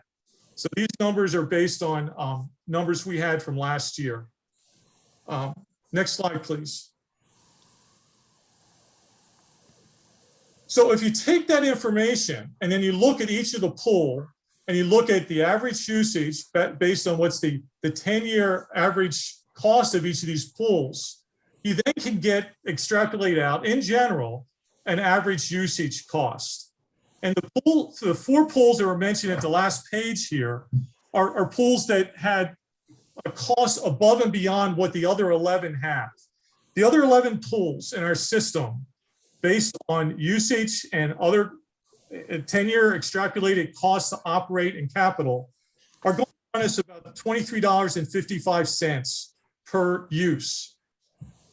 Golf Course Island, Newbridge Pool, Shadowwood Pool, and Tall Oaks, as they exist right now, are going to cost us about $50 per use, $95 per use, $161 per use, and $140 per use, respectively. So those numbers are much larger, and I was told that when several pools many years ago were repurposed or they were turned into splash pads and other things for the community, that the usage number was one of the factors. So we put this in here for another reason. We've been working with a small working group of the fiscal committee on all budget issues, and so this document was fairly important for them to see, and also it's important to state, as you saw in the flow chart, the fiscal decision, the financial decision, is not the key decision. It's really what the community wants. But we do need to know what the numbers are as they stand right now. Next slide, please. We did the same thing in general for the tennis courts, and that's what this does. It lists all the tennis courts, the year they were built, the most recent renovation, the 10-year operating costs, the planned capital costs, and what that extrapolates out over 10 years. The difference between what we can do with the swimming pools and what we can do in the tennis courts is we have not had the ability to track usage the way we can at the pools. So what we do know, so there's no average cost per unit, but we do know that based on where we are, what the extrapolated annual cost is going to be, and what the capital cost is going to be, over the next 10 years, a good number to look at is it's going to cost us about $6 million to operate all our tennis courts, as well as to do the capital renovations to them. So if you add the $6 million to $33 million, it's a $40 million ticket. And that's what got my attention and is the reason I brought this to the fiscal committee and the reason we're bringing it to the board. And I'm glad the board's bringing it to the community. The community needs to know that we're looking at spending over the next 10 years, approximately $40 million on owning, maintaining, and operating all of our swimming pools and our tennis courts. It's a pretty big number. Next slide, please. The other thing that I was really happy to see, and I included this when I did the presentation for the smaller group of the fiscal, is that Laura and her group, the Parks and Rec group, launched a survey. And I think, Laura, this was done during April. And I think the results were early May. So this is still a little bit about a month old. But if you look at the first column on the left where it says 2021 Recreation Pass Survey, it lists RA members, and we have 93% of the people who responded were that, and we got 2,198 responses.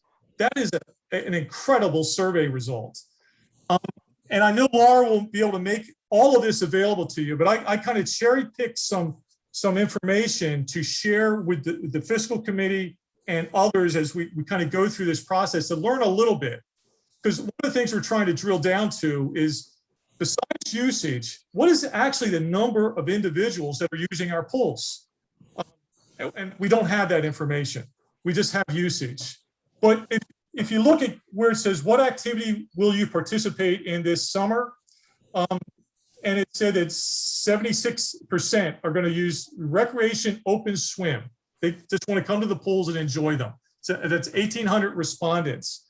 And a really strong number, and it gives Laura some information about how she plans and manages the pool. About 40% said they want to do lap swim. They want to do it for exercise and enjoyment. So we have to take that into account. Also, if you move to the right of this, it says, when do you prefer to use the pool? And while it's kind of a good numbers throughout the early morning all the way through the late afternoon into the evening, we do see that a lot of it is after lunch, and there's a strong component that wants to use the pools in the evening for exercise when they come home from work. Again, some information that Laura can use and how she manages the pools. The next one down, it says, when visiting the pools, do you typically go by yourself, with a friend, or with someone else? And the numbers are basically saying you're either going by yourself or you're taking one or two people with you. So, that's helping us a little bit in trying to figure out how many individuals are actually using the pool, but it's not conclusive. Next slide, please. This also is, I thought, was very valuable information when it was talked about how many times you use the pool during the course of the week. And so you can see that information. I'm not going to go through all of these slides. As I shared, Laura has this and is willing to share it. But the thing that was very interesting to me that came out of this study, and I will look through the things at the bottom. I circled where it says 822. What was very, very interesting about this, because the question was, are there improvements to or additional amenities you would like to see added to pools, courts, and recreation areas? We got 822 answers from our membership. It was impressive. What I've done is given you samples. It is nowhere, it's just, I cherry picked things so that you all can see what they are. I would encourage Laura to share all 822 responses because they were very, very interesting reading. But let me just go through and read it for you. It may be a little small for all of you to see. The first one says, more pools with evening hours for lap swim and adults only swim. That. Pools need to be open more consistently. Makes sense. Should have, and there also were some complaints. This is one. Shouldn't have to pay for passes when we pay more than $700 a year already. Another one was another one was suggesting a different way to do assessments. Bigger houses should pay higher assessment fees based on property value. Please have pools open later for those who use that after work. Also, it felt like you need to have more pools with adult hours. That seemed to be consistent. After hours, adult swim. Fewer pools, fewer tennis courts, more garden walking paths. Obviously, a lot of people in our community love gardens, love plants, and maybe don't use the pools or tennis courts. Provide some indoor tennis for residents or let someone build some and lease back to the community. And the other one was a winter bubble over Lake Newport tennis courts. I'm sure it's coming from the tennis community.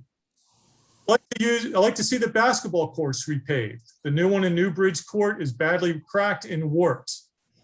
Additional dedicated pickleball courts and some indoor tennis facilities. Pickleball is picking up a lot, and if you haven't played it, it's a lot of fun, and it's really growing very, very quickly. Comment about how we need to improve our showers and dressing rooms. It's referencing to the pools, parks, and some other features we don't offer: gas fire pits, bike rentals, and et cetera, et cetera.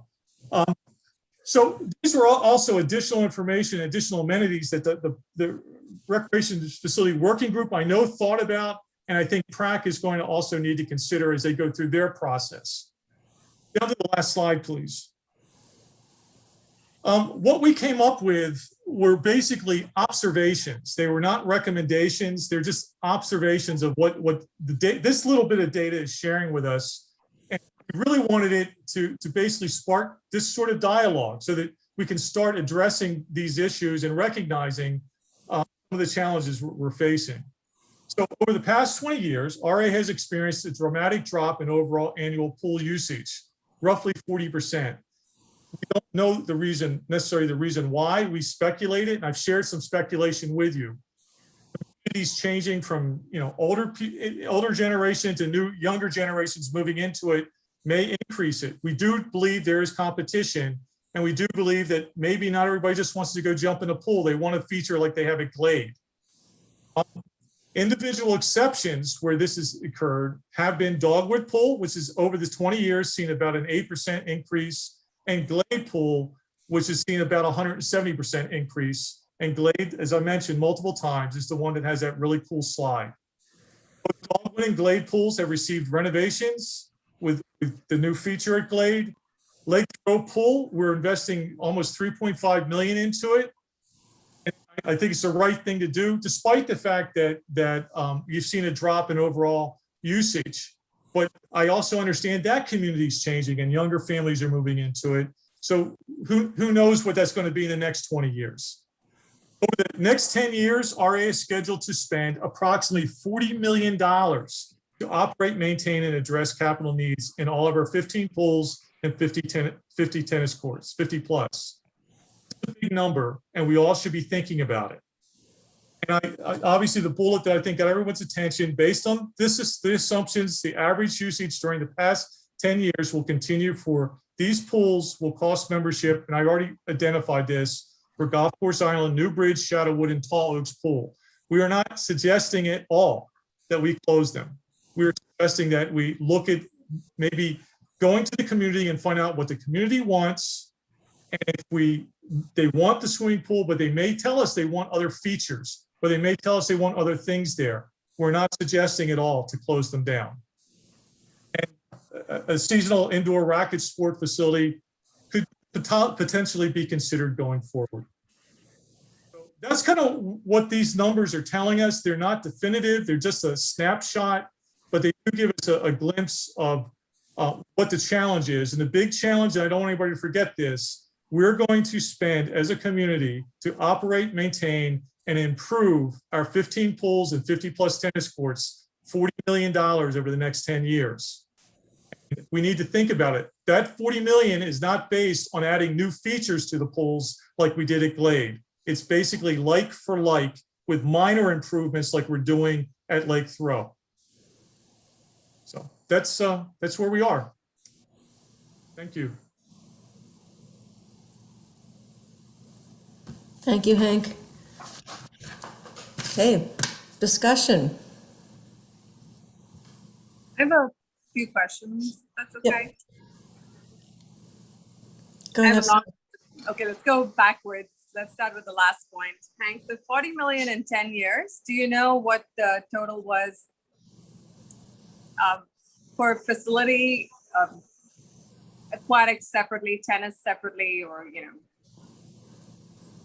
Tennis is going to cost us just about $6 million. Swimming pool, all those pools together are going to cost us 33 million. That's at today's construction cost, but I would caution you, material cost is going through the roof.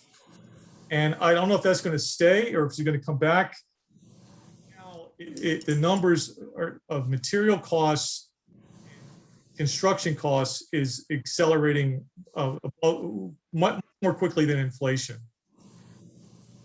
And what was that number for the last 10 years? How much have I don't have that information. I don't know if Larry, if we, or Laura, do we have that anywhere? I'd have to let Laura answer that question. Laura, you can send it to me later. I didn't mean to put you on the spot. I'm just wondering. Okay. You're looking for the same. If you, since we haven't done any pool renovations since, Larry, it was 2012 or 11 or 12, right? Was the last one? Yeah, Dogwood Pool. Mm-hmm. It's all going to be operating costs. So you can kind of back into that. So if you think $100,000 a pool, that's about what it's been. Maybe between 100 and 150, depending upon the size of the pool. Hank, questions that have come up tonight from members is, do the usage numbers take into account swim teams and USTA teams? No. Yeah. The usage is, I kind of made myself clear as I went through it. I'm sorry.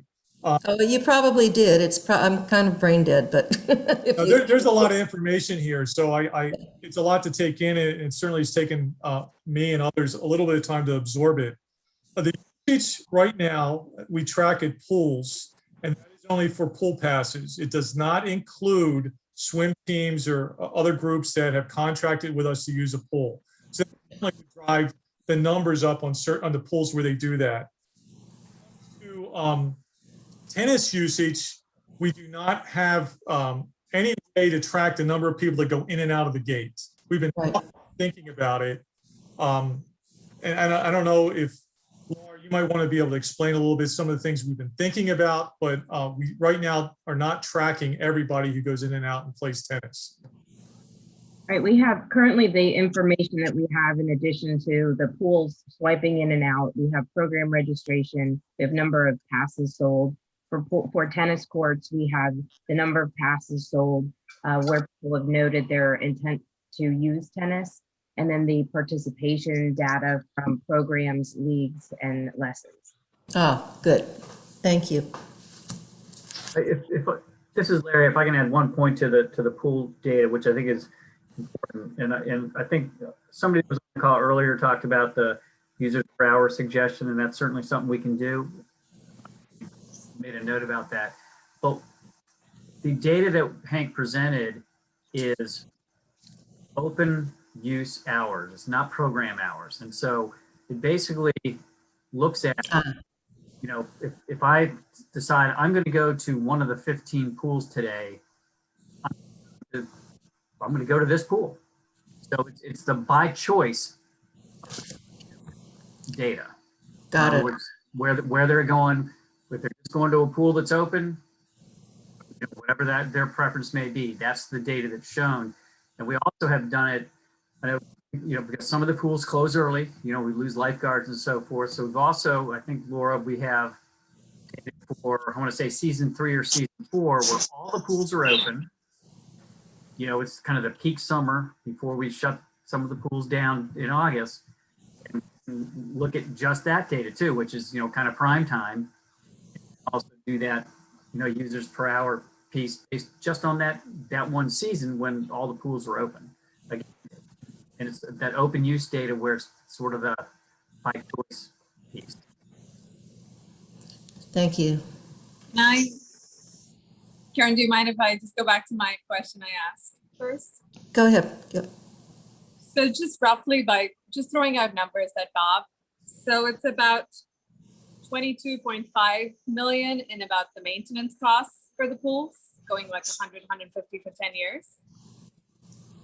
Larry, do you have numbers for North Shore and Hunters Woods, what they cost, capital improvements? Because they're question marks on that slide. If you want to, if someone has the slide to bring it up, it is the second one, I think. Hang on, no. Yeah, I think Slide number 3. Hunter's Woods, I believe, is about 900,000 on the capital renovation. North Shore, that was not a complete replacement. That was a substantial renovation of the decks and stuff. And I want to say that was $5 million. Laura, do you know that number? I don't know the number off the top of my head, but we can certainly get it. So roughly, if you add all of this together, the last 10 years was around 30 million too. So yes, we're going up by a little bit for the pools in the projection, or am I missing something? So we've spent around 30 million in the past 10 years, and we're projecting we would spend about 33 million in the next 10 years. I don't know if that's accurate, Sarah. Let us go back and we'll do that and get that information. Okay. You can't do this sort of thing on the back of an envelope and get the right number. We'll get the right number for you over what the costs were over the last 10 years and get back to you on it. So on that point, if we're going back, I have a few more if I can get answers to, please. Is the 0.5 mile density and the population demographics around the pools? I know we have a map which had the circles that said how close the pools are, but not, again, where I'm getting at it is I think around Lake Thoreau, you have a lot more single family homes that are spread apart, whereas something like Shadowwood has just Shadowwood condominiums that have over 200 units. So if we could get that number on population density within a 0.5 mile radius, that would help us too, I think. Again, Within it's just a 25-mile radius, you said? 0.5 miles, like half a mile. 0.5. Sure, Yeah. we'll work with Fairfax County and get that. Yeah, I did that in 1993 for the original rec master plan, and hopefully it's all digital because I did it by hand and it took a long time. So Is that something Cam can help us with? Because Cam, you should have the condos and clusters around, right? So you should be able to pull a total count. Is he even here? I'm sorry, I'm just speaking to him. I don't know, getting the types of units, Just a total number. the total number of units, that's easy. The actual demographics within those, because they don't meet the census block groups, they're not consistent with the circles. That's a much different animal. And that comes out in August, right? The census data comes out in August this year. Don't depend on it. Hopefully. Fairfax County has maps that they have that you can get census tract data. But census tract data, as Larry has already identified, is only so accurate. As well as CDP, which is, they consider Reston a census defined population. It's not a real town. That information you can also get on Fairfax County, and there is an approximation of the size of Reston, and then finally you can get the data by zip code. The problem is that it doesn't get down into household data. It's just overall, it's really just a population estimate. So it's between, right now, as of the latest data that I found, Reston's population can be anywhere from in the low 60s to the mid 70s in terms of population, depending upon the data source. And they're all inaccurate. And I have just one more question, again, probably Larry and Laura, sorry to put you guys on the spot, but Larry, you're the historic knowledge. When did we change the hours and when did we start enforcing the photos on the passes? Do you know, like what year that was? So in 2017, the board voted to reduce dollars for the pools. And what they did with that information before making decisions were they charged PRAC with taking a look at the pools Some of the same things that you all were identifying here with related to demographics and usage and facility type, along with those amenities. And so that in 2017, that's the year that that information was changed. And then we started the implementation process for RecTrack, the system we're using now, in 2015.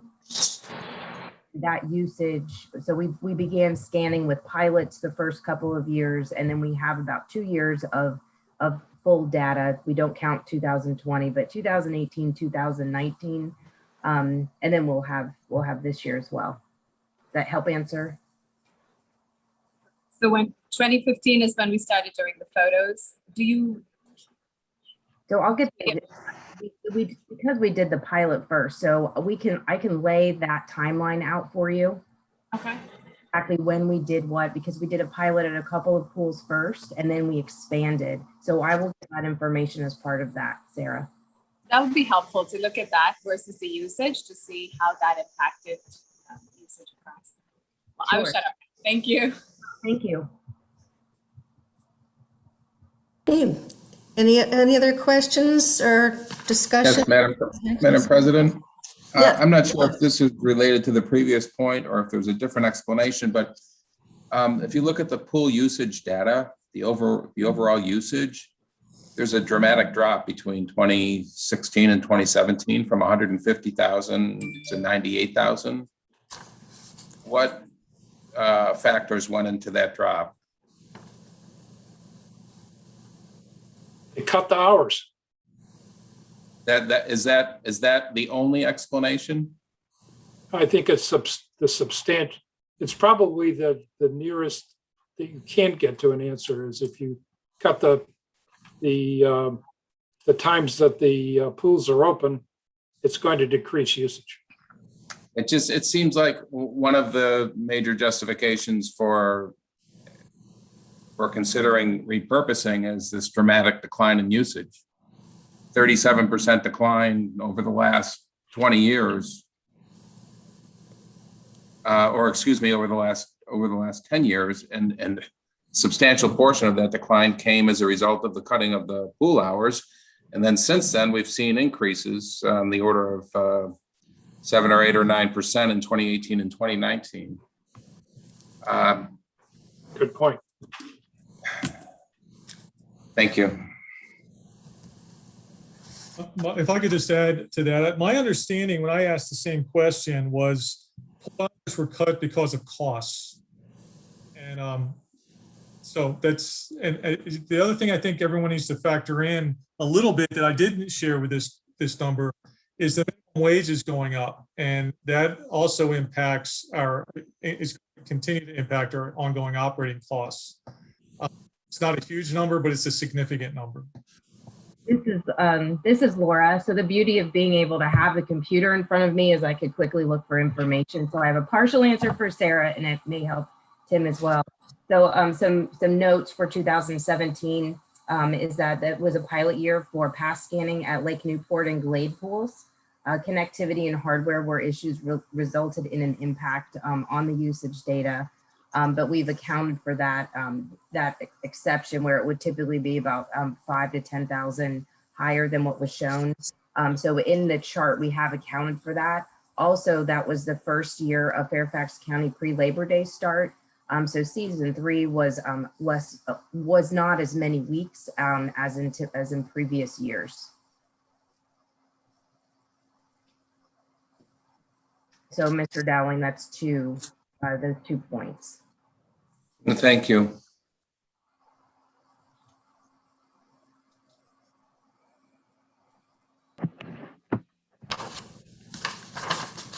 Thank you, Laura. Thank you, Hank.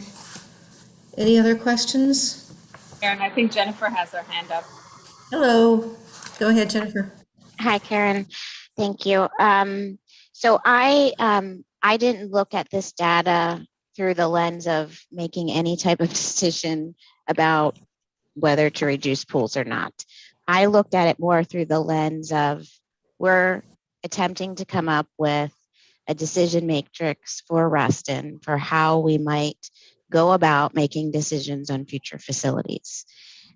So I think any kind of analysis of tearing apart this data is kind of premature. I think the staff has done a great job, and I can understand why the rec working group looked at different types of data that RA might have that we could use to potentially throw into a decision matrix. But that's the lens I really looked at it from, not from using it to make a decision. One of the slides where it does cost per pool per visit, the average usage says it's based on 2010 through 2019 individual pool historic attendance data. But every way I rework those numbers, it's based on that column's based on the last 5 years, which I think makes a significant difference because, as Tim was pointing out, and which I was also going to say, is that we had a significant drop in usage in those 5 years because of mostly, as we're saying, because of a decision the board made on reducing the hours. And I think that was an experiment. I remember attending those board members. I think that was an experiment from that board to determine if we would have reduced usage to not only a cost decision, but would we reduce attendance if we affected the pool hours. And I haven't seen a board since then come back and determine whether that was a good decision to make or not. So I would just ask for this chart to either show or either tell people that it's an average of 2015 to 2019, or to fix that column and then fix the cost per visit to the actual last 10 years of data. And then the other thing that I was going, it bothers, I'm in South Lakes, so we have the pool that actually has gone through a decision matrix related to whether we repurpose the pool or renovate the pool outside of a decision matrix. And I hear this number all the time that we're going to spend $3.5 million on Lake Thoreau pool. We're not spending $3.5 million on Lake Thoreau pool. We are spending over $800,000 on a retaining wall that is next to the pool. And that would have had to be fixed regardless whether the pool was redone or not. And part of the decision that the board made is that if we renovated the pool without doing the retaining wall, then we would have had to go back in, tear up part of the new renovation of the pool to fix a retaining wall. So I just want to make sure we're all clear that we're not including, and we probably shouldn't in the future, the fixer or the retaining wall in what it costs to replace Lake Thoreau pool. That's all my comments. Thank you. Thank you, Jennifer. Anybody else?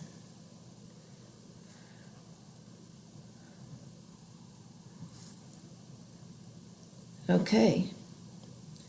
On to the next item then, which is the future PrAC committee considerations. That's Larry and Laura. And Laura gets the pleasure of doing this one since I did the first one. Christina, could you please pull up the draft? So as you all remember, the board decided that the Parks and Rec Advisory Committee should be put on hold for a while the Recreation Facility Working Group completed its charter by the board. So now that that's complete, they developed this draft work plan for consideration by the board for PrAC to continue its work. I won't go through, well, I'm going to talk a little bit about what the purpose of PrAC is. So the purpose of PrAC is that it advises the board on the sound management and development of facilities and amenities for members, on activities, services, and the prioritization of funding for capital improvements. So as you can see, that's at the top. And then there's also a list of responsibilities that you can read. Another important fact of this chart is the strategic goal, how PrAC's work would align with the strategic goals for this year. And you can see that it's goal number 7 for all of these. And that is RA facilities, programs, and services are aligned with members' needs, wants, are supported by sustainable business practices, and are in coordination with the organization's financial capacity. So after the completion of the recreation facility working group, when they came to sort of an end, it was okay, well, what would the next steps be? And so the first thing was for PRAC to take some time and review the findings and use the recommendations of the facility working groups, facility workflow process that was that first flow chart, the criteria, taking a look at those different percentages for the renovation, replacement of a facility, community engagement, a very important part of the process that we are taking a look at what the current plan is we've used at those facilities or used for projects for community engagement, but then really refining that, taking it a step further. We talked about going into communities and finding different ways to engage people that don't already use the facilities, because if we're taking a look at a community surrounding one of our facilities, we can't just engage the people that already have a recreation pass. We need to also engage those that may not use the facility and find out why. Utilize the Brandon Market study and other surveys that we have collected. Identify the facility gaps. Is there a facility that we don't currently have in Reston that would be of value to the community? That was the first. The second was use the facility workflow process developed by the Recreation Facilities Working Group and approved by the Board of Directors for facilities that meet the threshold of replacement in the next 5 years. Working with staff to draft a plan for each facility that's up for consideration by the board and engage a recreation consultant. And that recreation consultant that we had spoken about at the board meeting, it's similar to, not as large as what we had seen for the 2005 Parks, Recreation, and Open Space Plan. That information is in all of the documents in Dropbox for the presentation, and it's really all of that data. It has demographics. It talks about benchmarking, Reston Association, a community for its size. Sorry about the dog. And provides a lot of that data, slicing and dicing it in a lot of different ways. I loved all of the suggestions and the comments in the chat about the different ways to that we need to take a look at the data. So please keep that coming. And we can manipulate our data. We have some limitations, but we can certainly get as much as we can before you all. That third thing is, in concert with the 2022 and 2023 budget development process, work with the fiscal committee to review the cost and funding for each facility identified from that item above, those coming up in the next 5 years. Recommendations to the board of directors for inclusion in the 2022-2023 process. Both of those two things are very aggressive. And you think about when we were doing all of this work, and it absolutely, the working group and staff all agree this is very aggressive. So that anticipated completion date, please know that is absolutely up for subject to change based on what the board would like to do. But it's important to note that a budget process is coming. And so if there is something that needs to be included in 2022 to help and aid this group in putting decisions in front of the board, that's what that funding maybe should be considered for. And then in the future for planning in the actual facilities in 2023 and beyond. And then finally, continue to be a conduit for RA to support the Sports Council. So I know that that's a separate topic for this group. If you have any questions, and I know that there are some facility working group members on the call too.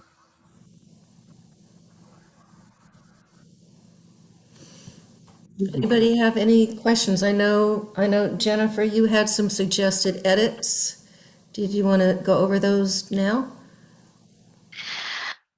I have a lot of suggested edits, so I'm not, and I sent it to everyone. I kind of maybe summarize the edits unless we're planning on really passing the final work plan tonight. But my overall edits, as Laura was just pointing out, the timeline seems aggressive to have PrAC make a decision. And I'm really supportive of us as a community coming up with a way in which we're going to analyze our facilities and make decisions as a community.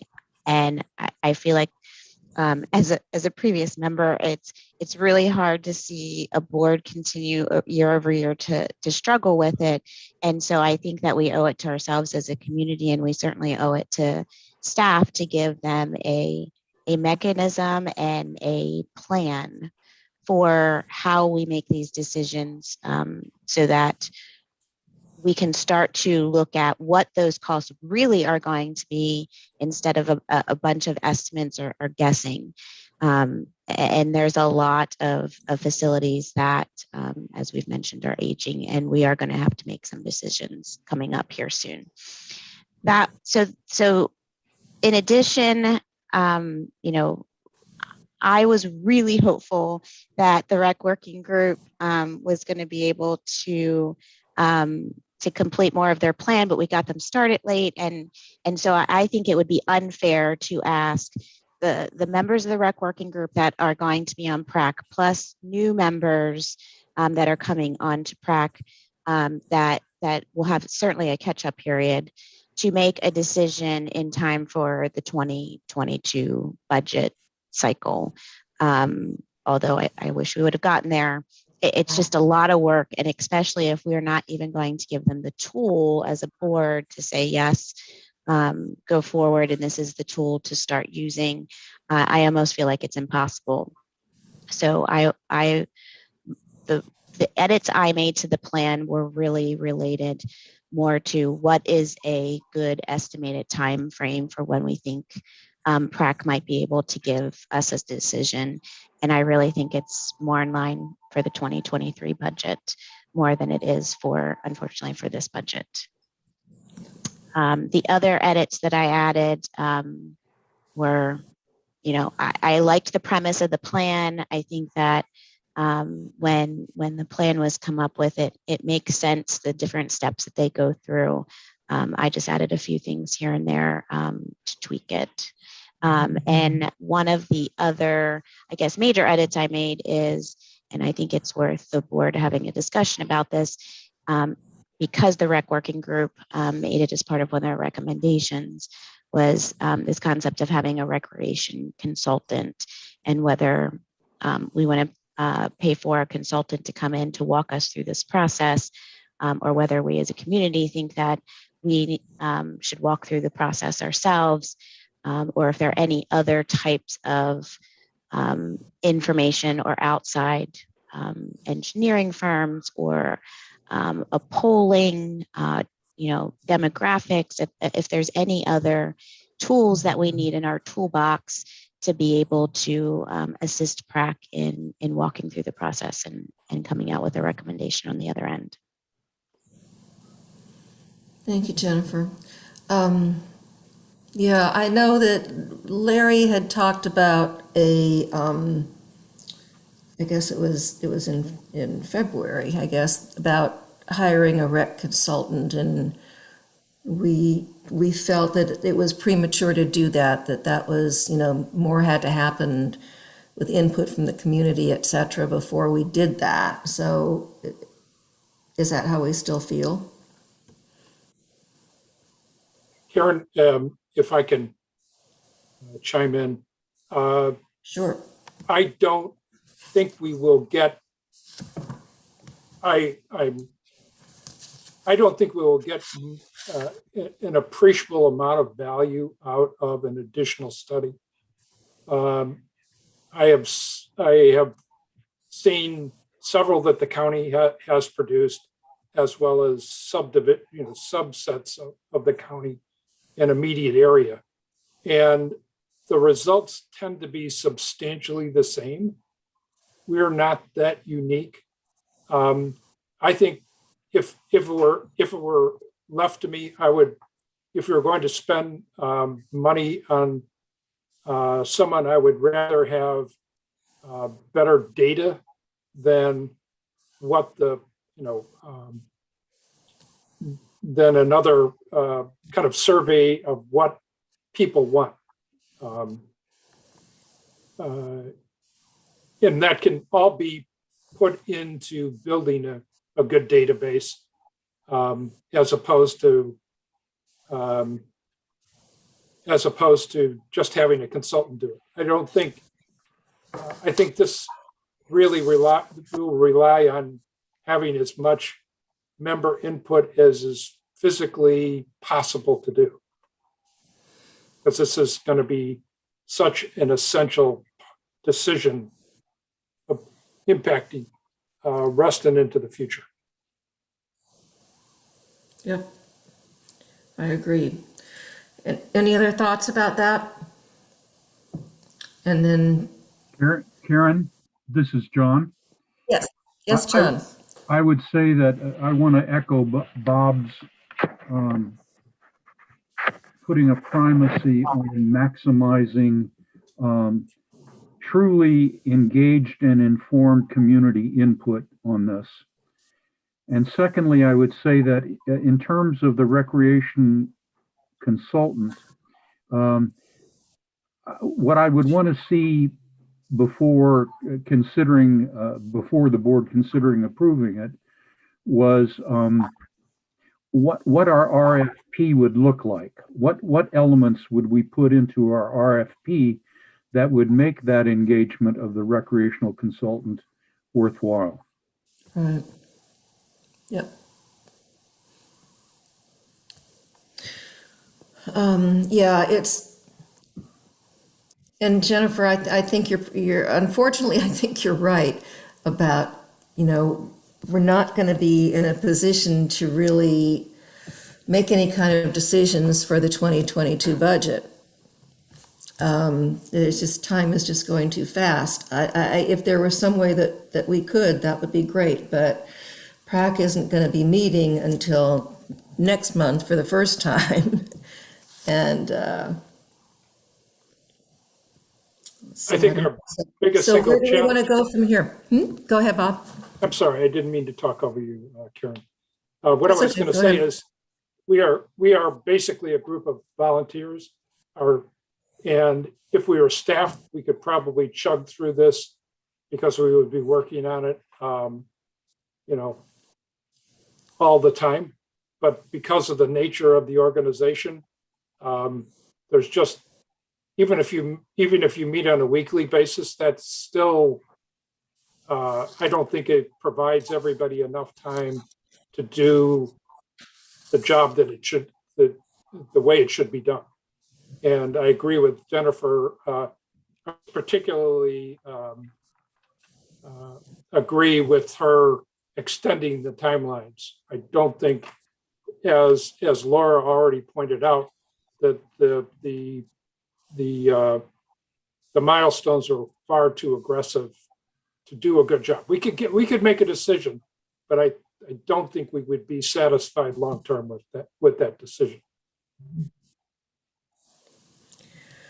So my question then is, how do we want to leave things tonight? What's the next move? Madam President, it's Tim. Yes, Tim.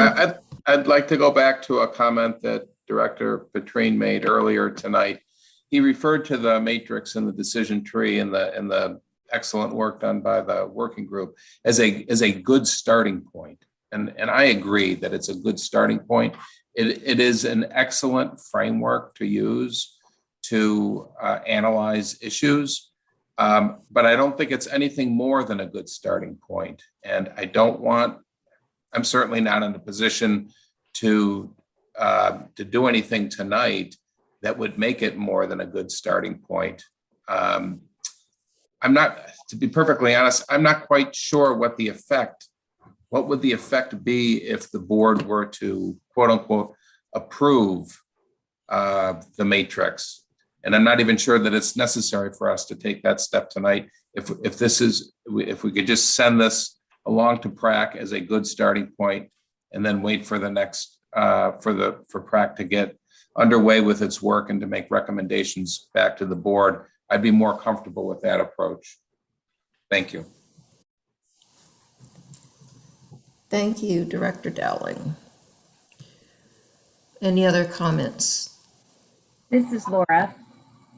My comment is that the Parks and Rec Advisory Committee does not have a current work plan that is approved by the board. So they will be call for guidance on what those next steps and what their starting point would be.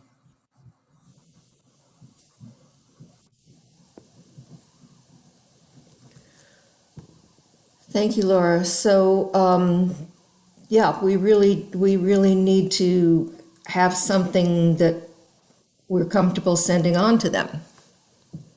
Right, Jennifer?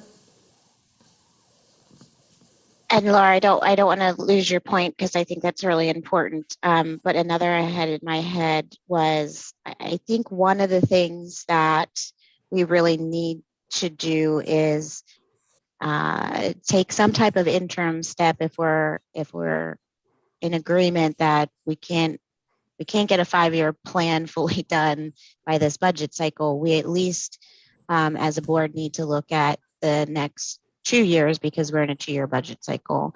So I think, one of the ideas I have then is to kind of ask staff to gather a list of the, I don't know, the facilities that are not going to be able to function for the next 2 years or that are in need of major overhaul, and we can't survive the next 2 years without them.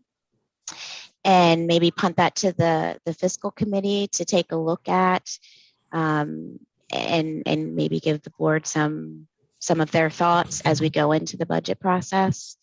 Because even going through, even if we decided, I think today, that a facility was going to need to be renovated, just to go through the current process, takes about 2 years. So I think that we need to at least try to come up with some interim plan, and maybe that's a good place to start.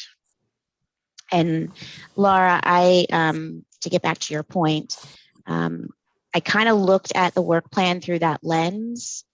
And so, I don't know if as a board, we want to at least give them the next months in case they meet and come back and then approve a final plan, or if we want to give them from now until December, which I think is kind of the recommendation since we tend to approve work plans in January for the next year.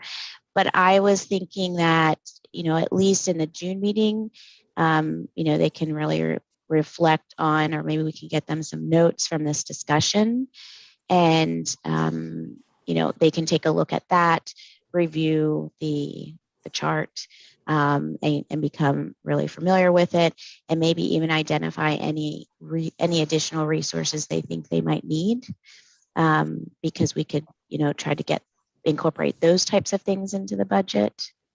And then, we have some other things that PrAC typically does for us, like, reviewing the programming and things like that, which I know would be really important to also incorporate into the budget process. Any thoughts that PrAC might have related to the programming that we currently have. So I built that in for like a July meeting. Those are the two top things, but you all have my notes, so you can kind of see what I thought a June through December plan might look like for PrAC.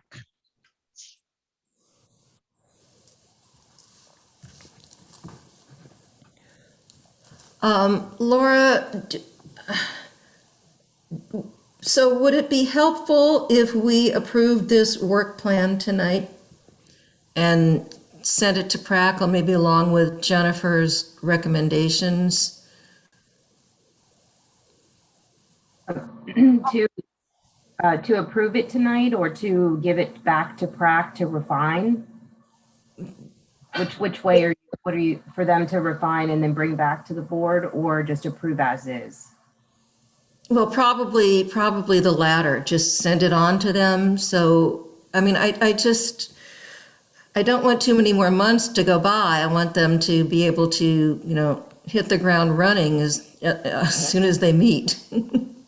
So they had one transition meeting, of a co-meeting with the facility working group and then also Parks and Rec Advisory Committee members and those that were in the pipeline who had made application at that time.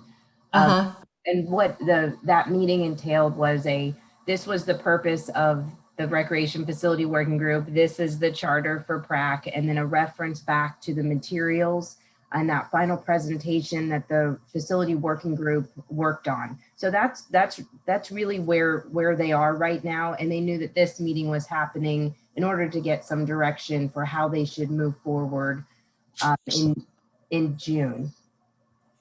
Okay, Bob? Thank you, Laura. I would suggest, because I find for my own part, I would suggest that we consider adopting Jennifer's amended approach. I think the timelines are much more realistic than was originally proposed. And then with the understanding that PrAC could come back and make amendments. Work plans do get altered over the course of their existence just because things don't work out the way you want them to. They can either speed up or slow down. But I agree with you. If we wait, we're just going to delay the process even further. Right, and it's important, so maybe we can make some decisions for this next budget cycle. Yeah, I think it is absolutely. So it doesn't get kicked down another 2 years, yeah. That's fine with me. How does everybody else feel about that? About sending them Jennifer's edited version of the work plan? With the understanding that they can make amendments, that sounds like a great idea. Okay. Sure. Okay, somebody want to make that motion? I'd like to move that the board accept the amended work plan as proposed by Director Juszczyk, with the understanding that PrAC can come back to the board with any amendments that it feels necessary in order to meet their objectives. Second. Any discussion? The only discussion I would have is if we approve it, if we could have that version put out in the public Dropbox for the meeting. Absolutely. Sure. Christine, you got that? Yes, I can do that tonight. Okay, and you got the language of the motion? Well, yes. You can review it also. Okay, if there's no further discussion, all those in favor? Aye. Aye. Any opposed? Okay, the motion carries. Okay, I don't believe then that we need to take any further actions tonight. Does anybody disagree with that?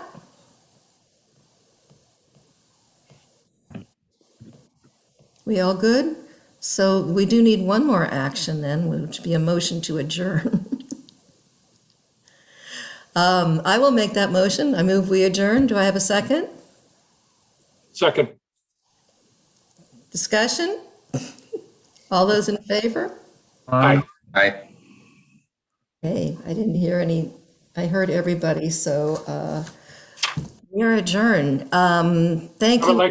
I would like to thank everybody that, all the members that participated. Yes. Many of the chat comments were extremely helpful and helped us formulate better opinions. So thank you for your participation, and we will be circling back to everyone who is on this call, and hopefully many, many, many more people in the community as we go forward. I ditto that, even though we're adjourned already. But yeah, and I don't tend to read chats because it distracts me from listening. So if we can get those sent to us at some point, I would really like to read all of them.